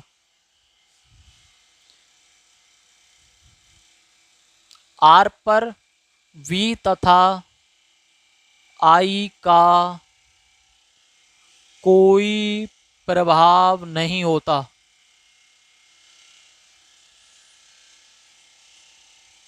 मतलब v बढ़ाया तो r पर कोई फर्क नहीं, i बढ़ाया तो r पर कोई फर्क नहीं, कोई चीज घटाई बढ़ाई r पर कोई प्रभाव नहीं पड़ेगा, मतलब r पर कोई प्रभाव पड़ता ही नहीं है, पड़ता जरूर है, वो बात हम आगे समझेंगे, ठीक है। ये क्या है, प्रतिरोध है ओम्स के नियम से। क्वेश्चन ये पूछ लेता है कि जैसे इस ओम के नियम में v और i का ग्राफ बनाइए, v और i का ग्राफ कैसा प्राप्त होता है, तो v और i का ग्राफ एक सरल रेखा प्राप्त होता है। अगर आप i को इस पर शो करें, v को आप इस पर शो करें, तो जो हमें ग्राफ मिलेगा वो कुछ इस तरह से मिलेगा, सरल रेखा ग्राफ मिलता है। ये अपने आप में एक अलग क्वेश्चन बन सकता है, ठीक है, आप इस पर भी लें। और हाँ, ये जो लिखा गया है ना, ये जो ओम ने बोला है, कोई अपने पास से दिमाग में से नहीं बोल दिया है कुछ भी, ये सब ऑब्जर्वेशन के बाद है सब चीज़ें। मतलब पहले हमने क्या किया, आर लिया, जैसे कोई चालक ले लिया, तो प्रैक्टिकल करके देखा, उस पर सब मशीनें लगा कर कि हमने इसमें धारा बढ़ा दी, मतलब वो विभव बढ़ा दिया तो आई बढ़ गया, विभव कम किया तो आई कम हो गया। तो इस तरह से जब ऑब्जर्वेशन किया, ऑब्जर्वेशन करने के बाद ये सब देखा है। मतलब ऐसे कह सकते हैं, तुम्हारा नियम बोले कि साइकिल, कि जब मैं पैडल तेज मारता हूं तो साइकिल तेज चलती है, जब मैं साइकिल पैडल कम मारता हूं तो साइकिल मतलब धीमी हो जाती है, यदि कोई बाहर से धक्का ना लगाए, यानी कि उसमें कोई बदलाव ना करे। मतलब इससे इस तरह से समझ सकते हैं। ओम ने ये सब बात बोली ऑब्जर्वेशन के बाद, कि ओम के नियमानुसार यदि किसी चालक की भौतिक अवस्था भौतिक अवस्था में परिवर्तन ना हो, यानी कि मेरी साइकिल में कोई धक्का ना मारे ना कोई खींचे, तो मैं जब पैडल मारूंगा तेजी से मारूंगा तो साइकिल तेज चलेगी, और जब मैं धीरे से मारूंगा तो साइकिल धीमी हो जाएगी। ये इस तरह का कुछ है। यहाँ से फॉर्मूला मिलता है v बराबर आर आई, ये 3 टर्म में आपको मिल सकता है, v बराबर आर आई और r is equal to V upon I और i is equal to V upon R. तीनों बातें एक ही हैं, जहाँ फॉर्मूले में यूज होंगे इस तरह से आप कर लेंगे, ठीक है, चेंज करके। ओके, बताते हैं। आप समझेंगे प्रतिरोध को।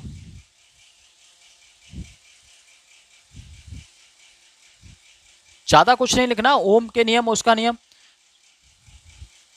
कंफ्यूजन होने की जरूरत ही नहीं है आपको।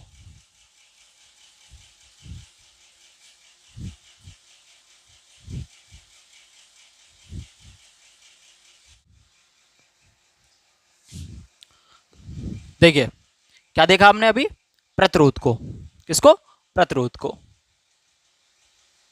तो अब प्रतिरोध के बारे में सीखते हैं, मतलब ओम के नियम के बाद प्रतिरोध के बारे में। जैसे अभी मैंने फॉर्मूला निकाला V is equal to R I, Ohm के नियम से आया। V और I में रिलेशन है और R कांस्टेंट है। मैंने भी बताया कि R में कोई भी फर्क नहीं पड़ेगा, मतलब R पर कोई भी प्रभाव नहीं पड़ेगा, ना V का ना I का। क्लियर। प्रतिरोध, तो प्रतिरोध है क्या, प्रतिरोध है क्या, प्रतिरोध मतलब उसे रोकने वाला, किसे, बिजली को, यानी कि धारा को रोकने वाला, धारा को अपोज करता है, धारा को रोकता है जाने से, धारा को रोकता है, रास्ते में रुकावट पैदा करता है, रास्ते में रुकावट पैदा करता है। आप इसकी डेफिनेशन लिखना चाहें तो कुछ इस तरह से लिख सकते हैं कि R is equal to V upon I, चालक के सिरों के बीच लगे विभवांतर,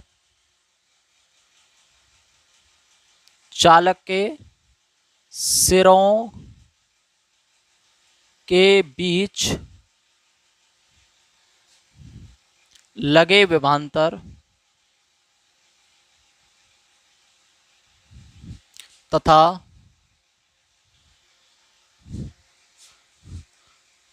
उसमें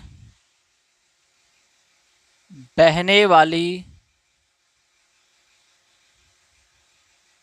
धारा के अनुपात को, क्योंकि V और I का अनुपात ही तो है यहाँ, बहने वाली धारा के अनुपात को प्रतिरोध कहते हैं।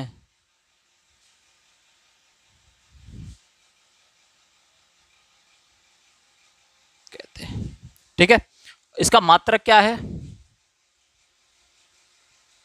मात्रक है इसका ओम, क्योंकि ओम ने इसे स्थापित किया है, ओम लेकर आया तो ओम इसका मात्रक है, और इसका सिंबल जो है वो कुछ इस तरीके से है। ठीक है, ओके। यहां समझे कि प्रतिरोध बस इतना ही समझना है कि धारा को रोकने का काम करता है। जैसे आप बात करें तो आपका जो बल्ब है, रॉड है, आपका हीटर है, जो कुछ भी बिजली से चलने वाले उपकरण है, सब प्रतिरोध हैं, सब प्रतिरोध हैं। और तार के अंदर भी प्रतिरोध होता है, तार के अंदर भी प्रतिरोध होता है। अब इस प्रतिरोध के बाद अब ये देखेंगे प्रतिरोध प्रतिरोध को प्रभावित करने वाले कारक को प्रभावित करने वाले कारक,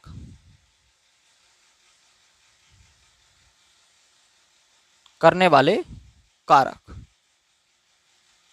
मतलब कि प्रतिरोध को कौन कौन सी चीजें प्रभावित कर सकती हैं, कौन कौन सी चीजें प्रभावित कर सकती हैं प्रतिरोध को। मैंने आपको बताया कि प्रतिरोध को V और I से कोई फर्क नहीं पड़ सकता, ये कांस्टेंट होता है। किसके लिए, किसी चालक के लिए, किसी भी स्पेशल पर्टिकुलर चालक के लिए फिक्स होगा, कांस्टेंट होगा। तो फिर निर्भर किस किस बातों पर करेगा, निर्भर करेगा, जैसे अभी डेफिनेशन में लिखाया मैंने तो मैं ओम के अकॉर्डिंग कि उसकी भौतिक अवस्था परिवर्तित ना हो, तो मतलब अब भौतिक अवस्थाओं से प्रभावित होगा। प्रतिरोध को प्रभावित करने वाले क्या रखा है, कुछ भौतिक अवस्थाएं हैं, भौतिक कारक हैं, ऐसे बोल सकता हूं। क्या, नंबर एक लंबाई, लंबाई बढ़ा देंगे घटा देंगे तो प्रतिरोध घट बढ़ जाएगा।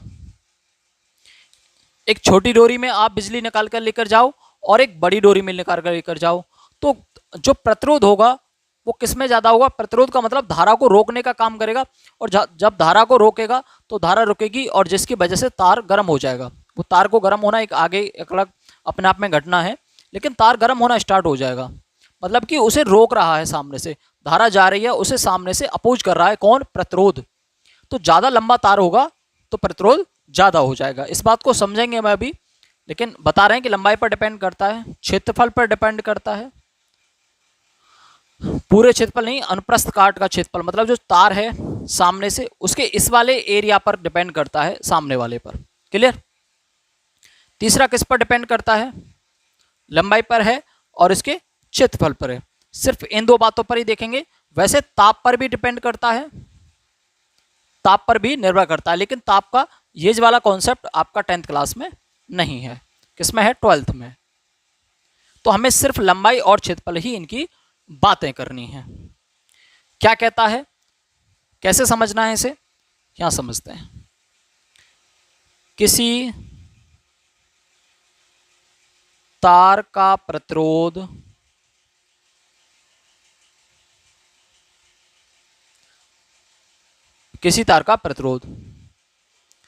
तार की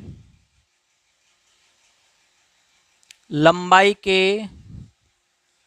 अनुक्रमानुपाती होता है। मैंने बताया ना कि अनुपाती व्युत्क्रमानुपाती से बिल्कुल रूबरू हो जाओ। किसी तार का प्रतिरोध तार की लंबाई के अनुपाती होता है। नंबर एक बात।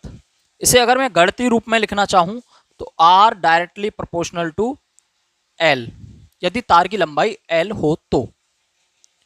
दूसरा, किसी तार का प्रतिरोध तार के अनुप्रस्थ काट के क्षेत्रफल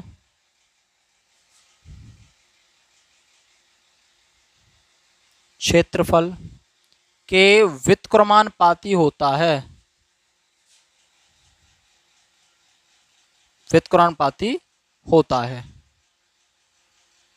R inversely proportional to A।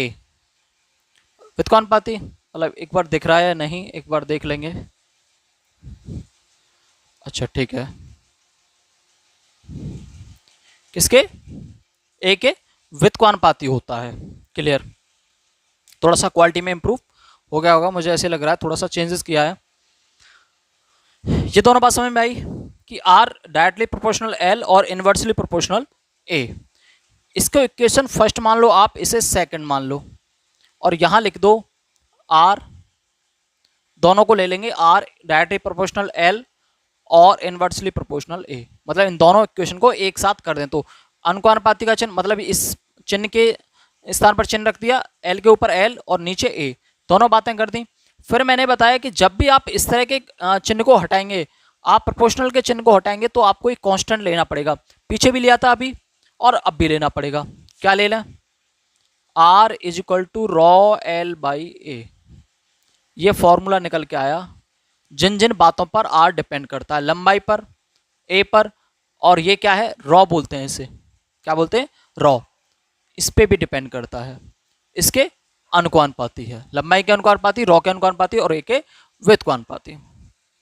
ठीक है, बाकी को मिटाता हूं मैं, बस लिखते जाओ आप साथ के साथ।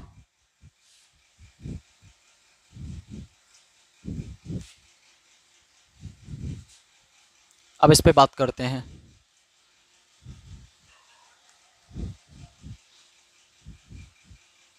अरे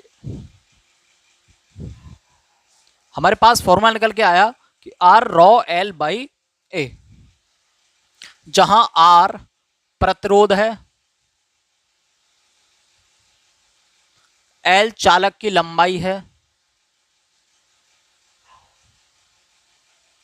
लंबाई है, और A तार का क्षेत्रफल है अनुप्रस्थ काष्ठ का। रॉ क्या है? तार का विशिष्ट प्रतिरोध है। क्या है? विशिष्ट प्रतिरोध। अब आप एक चीज देख रहे हैं, यहां ये नियतांक लिया है हमने। क्या लिया है? नियतांक। मतलब जिस भी समीकरण में, जिस भी फॉर्मूले में नियतांक आता है तो वो उन सभी फैक्टर पर डिपेंड नहीं करता, मतलब उनके लिए कांस्टेंट होता है। देखो पीछे वाले R, V और I पर डिपेंड नहीं करता, बट इन बातों पर डिपेंड करता है। तो यहाँ रॉ जो है वो ना तो R पर डिपेंड करता है, ना L पर, ना ही A पर। यानी कि रॉ प्रत्येक तार का अलग अलग होता है, या प्रत्येक धातु के लिए अलग होगा। प्रत्येक धातु के तार के लिए अलग होता है। बात आई समझ में? बाकी कुछ बातें ऐसी हैं, बस लिखते जाना, बाकी हम सवालों में आपको समझा देंगे। ठीक है, R is equal to rho L by A, ये इन बातों पर डिपेंड करेगा, इन पर आधारित सीधे सीधे सवाल बनेंगे। ठीक है, अभी तो मैंने तार R पर और उस पर भी सवाल नहीं लिया है। एक क्वेश्चन ले लें, एक क्वेश्चन ले लेते हैं कि यदि किसी तार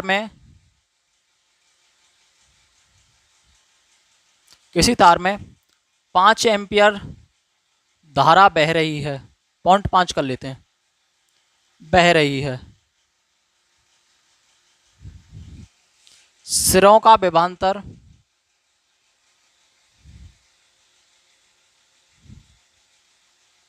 सिरों का विभवांतर 10 वोल्ट है,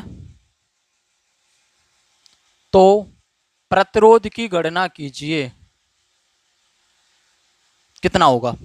हमने भी फॉर्मूला सीखा, ये क्या है देखो, जहां एम्पियर लिखा मिल गया, मतलब एम्पियर किसकी यूनिट है, धारा की, मतलब I बराबर दे दिया 0.5। ये भी नहीं पता चलता सवाल में दे क्या रखा है, आप मात्रक को देखो आपको पता चल जाएगा। वोल्ट दे रखा है, वोल्ट किसका है, विभवांतर का, यानी कि V का, V बराबर 10। R बराबर क्या फॉर्मूला होता है, V अपॉन I, यानी कि V बराबर 10 बटे I 0.5, और पीछे से एक अंक छोड़ के दशमलव है, तो आप इसे हटाना चाहेंगे तो ऊपर एक जीरो बढ़ा देंगे। 5 से कितनी बार, 20 बार, 20 ओम इसका आंसर हो गया। ठीक है, कुछ सवाल इस पर आधारित होंगे, इस पर थोड़े लंबे सवाल आधारित हैं, तो इसको क्या है एक और दूसरे तरीके से आपको समझा देता हूं। किस तरीके से इस पर सवाल कैसे बनेंगे, लेंथ दे रखी होगी, ए दे रखा होगा और रॉ दे रखा होगा। आर पूछ सकता है सीधा सीधा, आर दे रखा हो, रॉ दे रखा हो, ए दे रखा हो, एल पूछ ले। एक तो ये चेंज करेगा, और एक बार क्या करेगा, कंपैरिजन कराएगा, यानी तार का पहले प्रतिरोध इतना है और हम तार को खींचकर इतना कर देते हैं, एरिया इतना कर देते हैं, तो तार का प्रतिरोध अब क्या हो जाएगा। मतलब जहां कंपैरिजन की बात करें, खींच दे, लंबा कर दे, छोटा कर दे, काट दे, कुछ भी कर दे, वहां क्या करना है आपको, वहां दो चीजें माननी है, वहां R1 माननी पड़ेगी, R2 माननी पड़ेगी। रॉ दोनों के लिए सेम होगा, दोनों तारों के लिए L1 माननी पड़ेगी, L2 माननी पड़ेगी, एरिया 1 होगा और एरिया 2 होगा। फिर कैसे सॉल्व करेंगे, आपको पहले तो एक मान लेना है ये, और दूसरे समीकरण को उसमें भाग दे देना। कैसे, R1 बराबर raw L1 by A1, equation first मान लो, R2 बराबर रॉ L2 बाई A2, मुझे लगता है यहाँ ना दिख रहा हो आपको, समीकरण सेकंड, इसमें आप भाग दे दो इसका। ठीक है, फिर भाग दे दोगे तो क्या बचेगा, ये A2 तो आ जाएगी यहां और A1 चली जाएगी इसमें नीचे, तो आपके पास ये फॉर्मूला बन जाएगा, R1 upon R2 is equal to rho, अगर रॉ दोनों सेम पदार्थ हैं तो रॉ से रॉ कट जाएगा, L1 upon L2, A2 upon A1। इस फॉर्मूले का यूज करके आप सवालों को निकाल सकते हैं। ज़्यादा परेशानी लेना, सवाल मैं खुद आपको कराऊंगा आराम से। क्लियर, तो प्रतिरोध का यहाँ हुआ खत्म। अब प्रतिरोध का संयोजन पढ़ते हैं। क्या पढ़ते हैं, संयोजन। चैप्टर अब जल्दी से ही खत्म होने वाला है आपका।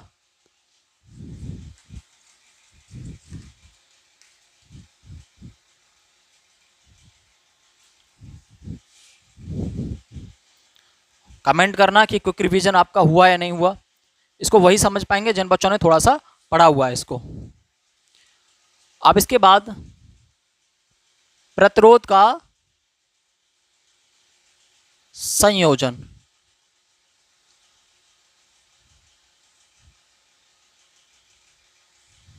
संयोजन मतलब प्रतिरोधों को, बल्बों को आप अपने फ्रिज को, कूलर को किस किस क्रम में जोड़ सकते हैं, कौन कौन से क्रम में जोड़ सकते हैं। तो एक तो होता है समांतर क्रम और एक होता है श्रेणी क्रम, सीरीज और पैरेलल। सीरीज और पैरेलल, सीरीज श्रेणी को बोलते हैं, पैरेलल समांतर क्रम को बोलते हैं। ठीक है, तो इसमें प्रतिरोध को कैसे जोड़ेंगे, फॉर्मूला डेरिवेट नहीं कर रहे हैं, मतलब निकाल रहे हैं, सीधे सीधे सवाल लिख रहे हैं। यदि फॉर्मूला यूज कैसे होगा, सवाल काफी आते हैं इस पर आधारित। यदि प्रतिरोध क्रमशः R1, R2, R3, Rn है, तब श्रेणी क्रम में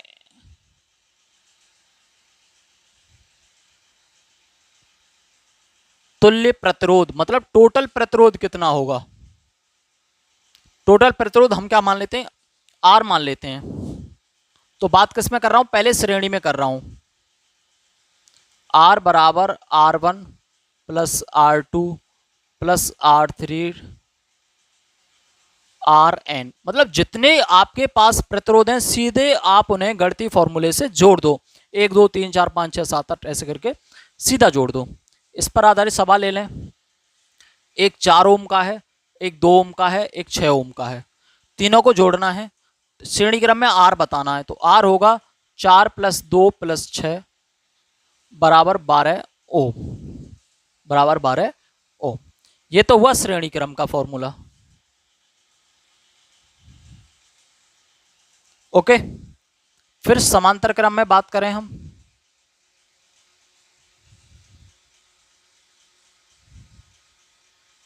यही R1 R2 R3 मान लेते हैं, इनको जोड़ना है।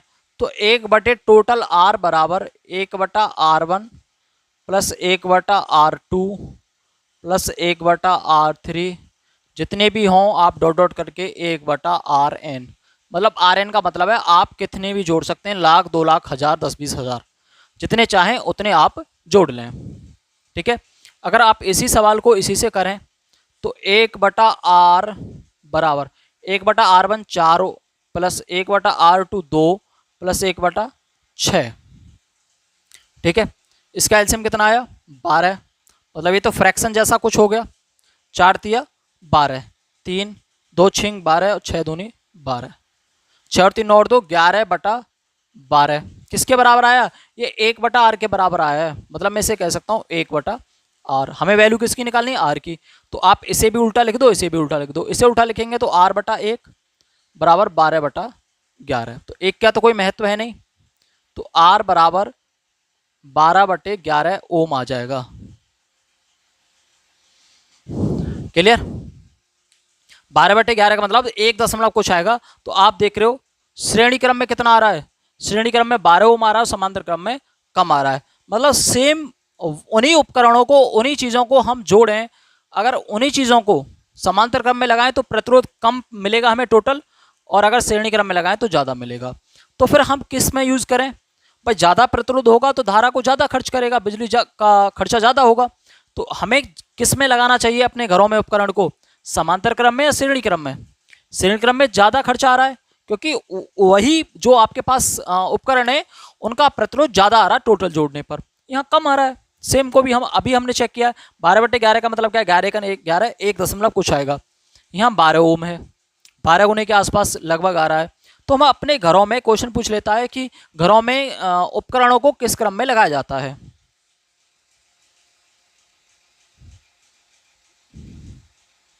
घरों में उपकरणों को समांतर क्रम में लगाया जाता है।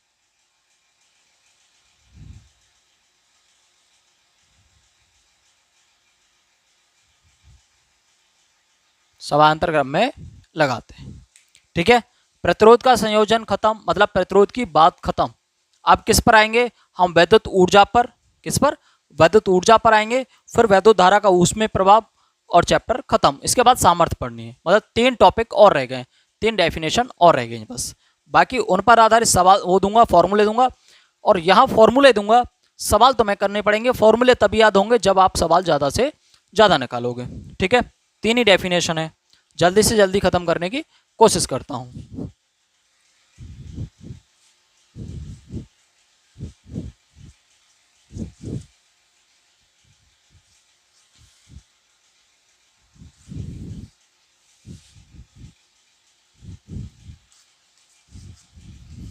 चलिए, अब हमें पढ़नी है वैद्युत ऊर्जा। ठीक है, इसके बाद वैद्युत धारा का ऊष्मीय प्रभाव। इसके बाद वैद्युत सामर्थ्य यानी कि वैद्युत शक्ति।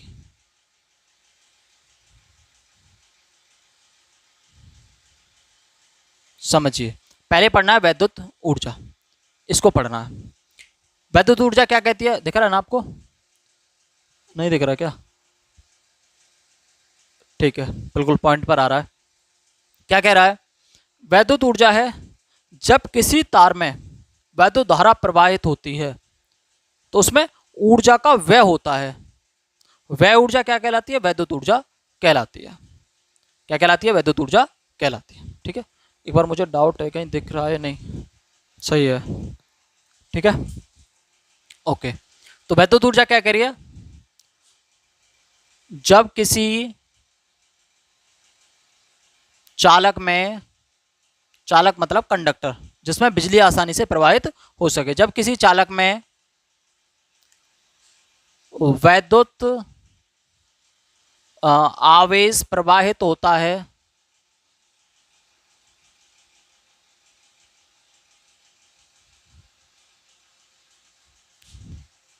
तो इसको मिटा दें। चालक में या वैद्युत आवेश के प्रभावित होने से जिस ऊर्जा का व्यय होता है, इस तरह से कह सकते हैं।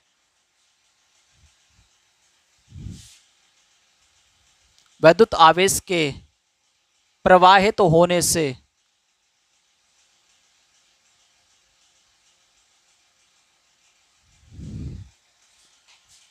जिस ऊर्जा का व्यय होता है, व्यय मतलब खर्च होती है। ठीक है, बहुत आसान डेफिनेशन लगा रहा हूं, सभी डेफिनेशनों को एकदम परफेक्ट है। वैद्युत आवेश के प्रवाहित होने से जिस ऊर्जा का व्यय होता है उसे वैद्युत ऊर्जा कहते हैं।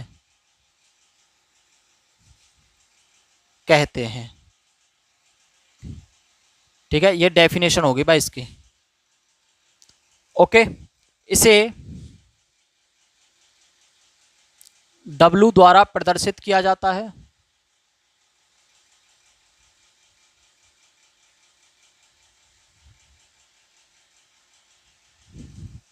इसका मात्रक यह अदिश राशि है।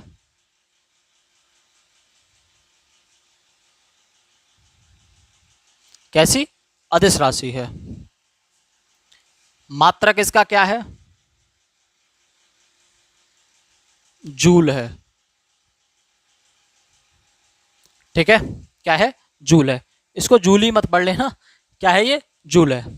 ठीक है, इसे W द्वारा प्रदर्शित किया जाता है। अगर इसके हम फॉर्मूले की बात करें, फॉर्मूले की, माना एक कूलाम आवेश, एक कूलाम आवेश 1 वोल्ट विभवांतर वाले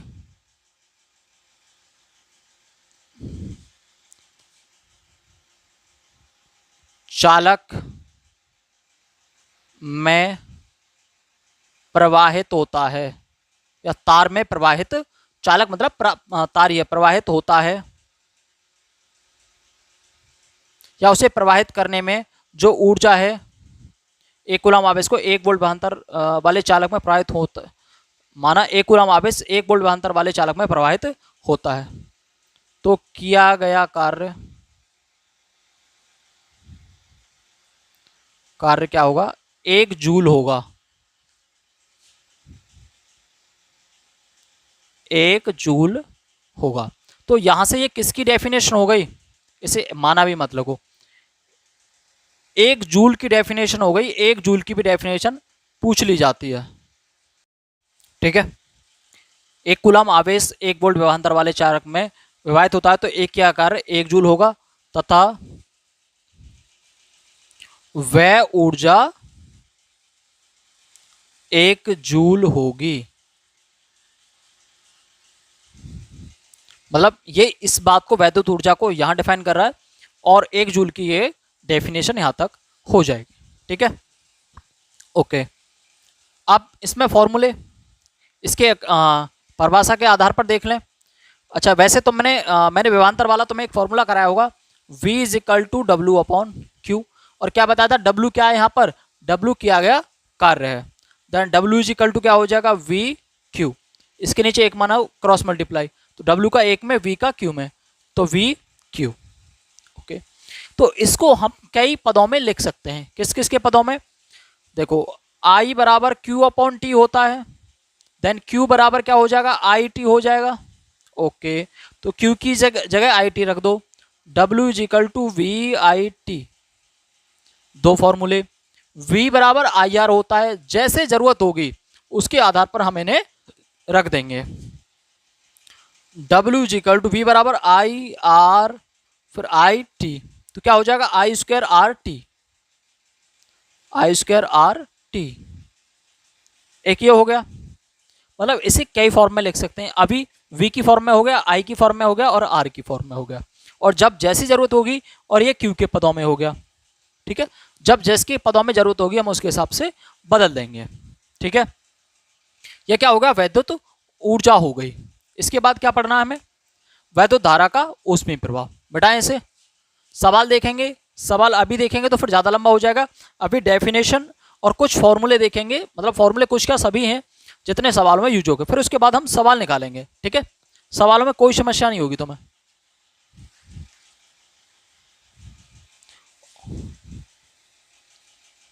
एंड कोई भी दिक्कत हो जाए, जैसे ऐसा हो जाता है बोलने में लिखने में कोई गड़बड़ी हो जाए तो माफ़ करना और कमेंट करके बताना कि सर ये आपसे गलती हो गई है।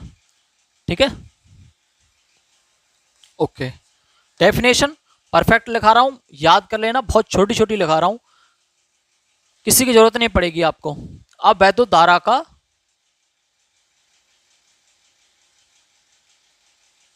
का ऊष्मीय प्रभाव,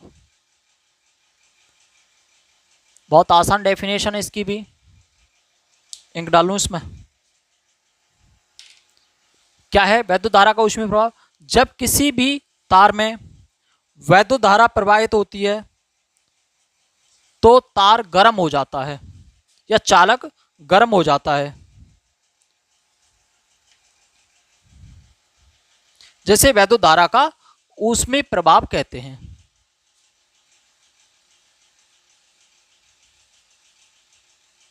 जब किसी तार में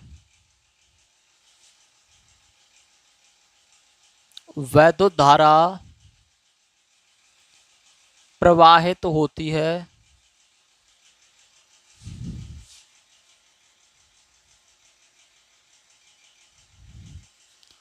तो तार गर्म हो जाता है। क्या हो जाता है, तार गर्म हो जाता है।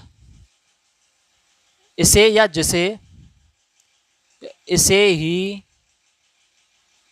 भाई बिजली बह रही है, तार गर्म हो गया, तो इसे ही वैद्युत धारा का ऊष्मीय प्रभाव कहते हैं। तार गर्म हो गया मतलब ऊष्मा देनी स्टार्ट कर रहा है तार, और ज्यादा तुम उसके बावजूद भी इसमें धारा देते चले जाओगे तो ताप लगातार बढ़ता हुआ चला जाएगा और ऊष्मा उतनी ज्यादा निकलती हुई चली जाएगी। इसे ही वैद्युत धारा का ऊष्मीय प्रभाव कहते हैं।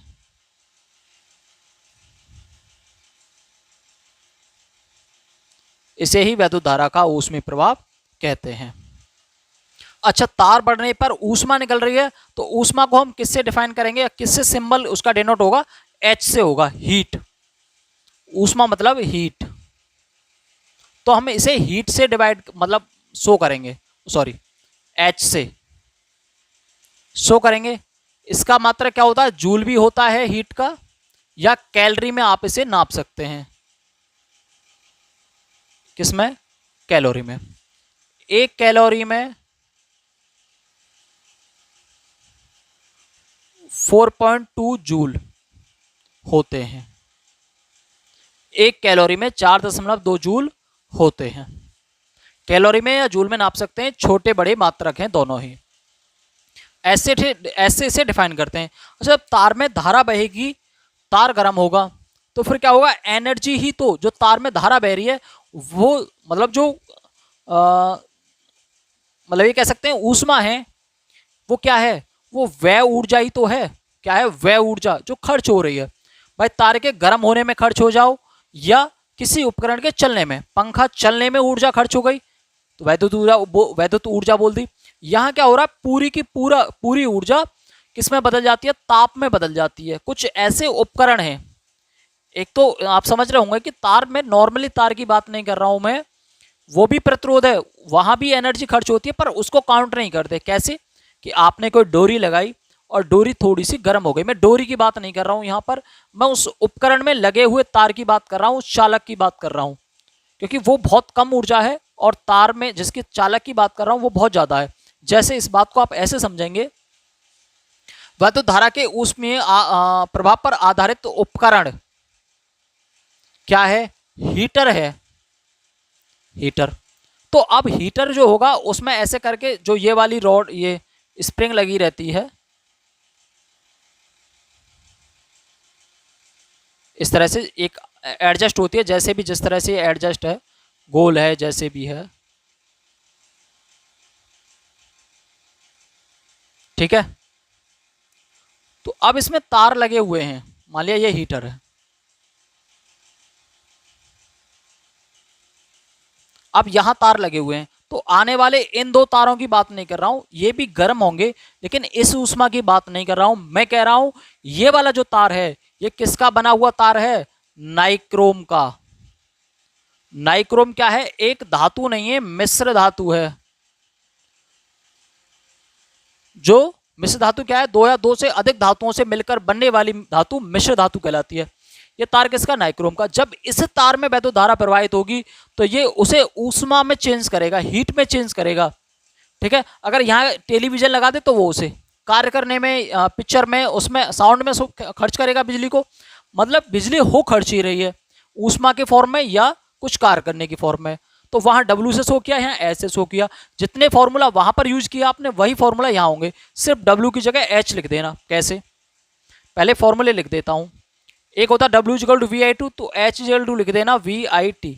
पर यहाँ जो सवाल आंसर निकलेगा वो जूल में निकलेगा, कैलोरी में नहीं निकलेगा, आप उसे बाद में चेंज कर सकते हैं। H=VIT, H=I²RT,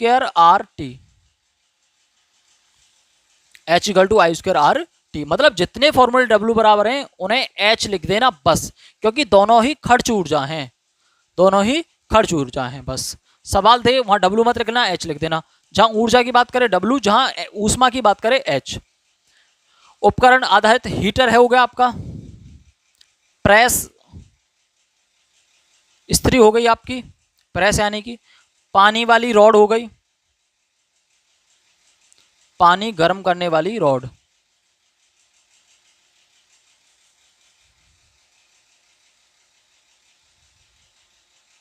और क्या हो सकता है, बहुत से उपकरण है, गीजर है जैसे। और क्या हो सकता है, बल्ब है, एलईडी बल्ब की बात नहीं कर रहा हूं, जो बल्ब होता है कांच वाला, उसकी बात कर रहा हूं, ठीक है। तो बहुत सारे उपकरण हैं, ज्यादातर इनमें नाइक्रोम का तार ही अंदर आता है। बल्ब के अंदर जो फिलामेंट है, ऐसे करके एक फिलामेंट लगा रहता है ना बल्ब में, ये किसका होता है, ये होता है टंगस्टन का। किसका, टंगस्टन का, ठीक है। इसका प्रतिरोध उच्च होता है, मतलब ऐसे तार क्यों लगाए जाते हैं, कोई और तार क्यों नहीं लगाया। एक तो इनका प्रतिरोध हाई होता है, क्या होता है, प्रतिरोध ज्यादा होता है। प्रतिरोध ज्यादा होगा तो धारा को ज्यादा रोकेंगे और ज्यादा ऊष्मा निकलेगी। प्रतिरोध ज्यादा होता है। गलनांक कैसा होगा, गलनांक मतलब कम ताप पर गल जाएगी, टूट जाएगी, या ज्यादा ताप पर टूटेगी। अब कम ताप पर टूटने लग गई तो कहते हो, तो आप लगाओगे, थोड़ी सी गर्म होगी, तुरंत टूट जाती है आपकी स्प्रिंग जो भी है। तो इसका मतलब इसका गलनांक बिंदु भी हाई होता है। ज्यादा कुछ समझ में ना आ रहा हो तो रट लेना, ज्यादा होता है, गलनांक बिंदु ज्यादा होता है। ठीक है, ओके। टंगस्टन का बना होता है, उच्च प्रतिरोध होता है इनका और उच्च गलनांक होता है, मेल्टिंग पॉइंट होता है। ज्यादातर ये नाइक्रोम का तार होता है। नाइक्रोम किस किस से मिलकर बना होता है? निकिल और क्रोमियम से। ठीक है, किससे? निकिल प्लस क्रोमियम से मिलकर बना होता है नाइक्रोम का तार। और कुछ भी नहीं है इसमें। सवाल यहीं से वो जो फॉर्मूले हैं उन पर आधारित सवाल पूछे जा सकते हैं। कैलोरी को चेंज करना पूछ सकता है।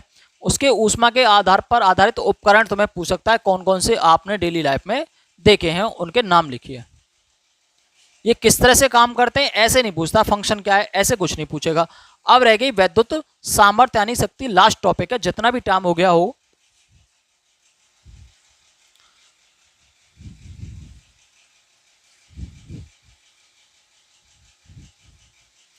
अब रहेगी वैद्युत सामर्थ्य। ये क्या है? बिल्कुल सब सेम फॉर्मूले जितने भी हैं इनमें वैद्युत ऊर्जा में, वैद्युत ऊष्मा में और शक्ति में लगभग एक जैसे फॉर्मूले यूज होंगे। बस 3 डेफिनेशन है, 3 डेफिनेशन को याद कर लेना। वैद्युत शक्ति मतलब शक्ति मतलब पावर, इसे P से तो प्रदर्शित करते हैं। ठीक है, परिभाषा क्या हो जाएगी? वैद्युत ऊर्जा के व्यय होने की दर को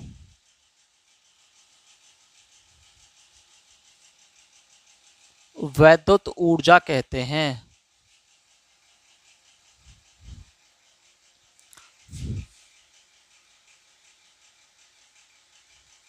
ठीक है, वैद्युत ऊर्जा के व्यय होने की दर को वैद्युत शक्ति कहते हैं। पी से इसे डिनोट करते हैं। मात्रक इसका बहुत बार पूछा गया है, क्या है? वाट है। क्या है? वाट। ठीक है, फॉर्मूला बनेगा P = W/T। ये क्या है? ऊर्जा के व्यय होने की दर को, मतलब नीचे क्या आएगा? समय।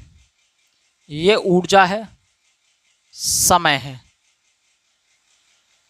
ठीक है, ओके। अब यहां भी कई फॉर्मूले यूज होंगे। W वाले फॉर्मूले रख देना बस T की W की जगह। P बराबर, अब W बराबर जितने फॉर्मूले देखे उनको W वालों को यहां रख देना, बाकी नीचे जो कुछ है उसे ऐसे ही छोड़ दो। W = VIT पढ़ा था, T से T कैंसिल आउट, तो P बराबर एक तो VI निकल के आ गया। ठीक है, एक W = I² था, तो P बराबर अपॉन T है ही, W बराबर I²RT, तो T से फिर T कैंसिल आउट, तो P बराबर I² आ गया। ठीक है, अब यहां V की जगह चेंज कर दो भाई, R की जगह V लिख दो, I की जगह V लिख दो, मतलब V की फॉर्म में से चेंज कर लो, यहां रख लो। P बराबर V बराबर IR कर दें तो ये वाला आ जाएगा। ठीक है, I बराबर क्या रख दें? V/R, तो V × V/R, तो क्या हो जाएगा? P = V²/R। एक फॉर्मूला ये आपके पास आ गया। ठीक है, इन फॉर्मूलों को लिख लेना और जितने भी सवाल तुम्हें इनके आधार पर कर पाओ तो सवाल करने हैं। ठीक है, ये क्विक रिवीजन हो गया, आपका चैप्टर कंप्लीट है। वैद्युत ऊर्जा हो गए। यहां से एक चीज और निकल के आ सकती है, ये ऊर्जा ही तो है वैद्युत ऊर्जा। W बराबर क्या हो जाएगा? PT हो जाएगा। पावर का क्या है मात्रक? वाट। समय का सेकंड, तो वाट सेकंड हो गया। किसका है? वाट सेकंड भी मात्रक कार्य का है। वाट सेकंड से वाट आते ही ये मत सोच लेना कि ये शक्ति का हो गया। वाट सेकंड भी किसका हो जाएगा? क्योंकि W = P × T, पावर यानी वाट × सेकंड किसका है? कार्य का है। एक सबसे ज्यादा पूछा गया मात्रक किलोवाट घंटा। किलोवाट घंटा किसका है? ये भी कार्य का है। कैसे? वाट की जगह तो किलोवाट कर दिया, बड़ी यूनिट लिख दी। सेकंड की जगह आवर कर दिया, बड़ी यूनिट लिख दी। क्या बन गया? किलोवाट घंटा। तो किलोवाट घंटा किसका मात्रक है?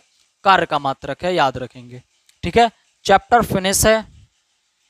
अगर कोई चीज़ रह गई हो तो कमेंट करके बताना ज़रूर। सवाल मैं कराऊंगा, क्योंकि 1-2 दिन का इसमें गैप रखूंगा मैं, फिर जो भी आपकी कमेंट आ जाएंगे उनके आधार पर मैं सवाल लूंगा। सवाल कम से कम 30-35 लूंगा। जैसे मैंने आपके अपवर्तन वाले चैप्टर के यानी कि लाइट वाले चैप्टर के सभी मैंने क्वेश्चन न्यूमेरिकल कराए हुए हैं, 30 क्वेश्चन दिए हैं और करीब 40 के आसपास ऑब्जेक्टिव क्वेश्चन दिए हैं, उन्हें कर लेना, कुछ भी बाहर नहीं जाएगा, ठीक है। लेकिन वहाँ मैंने अभी इसको कंप्लीट मतलब इस चैप्टर को नहीं कराया, डेफिनेशन वगैरह नहीं कराई हैं। ओके, ठीक है। कोई भी डाउट हो तो बताना। मिलते हैं फिर अगले चैप्टर में। धन्यवाद।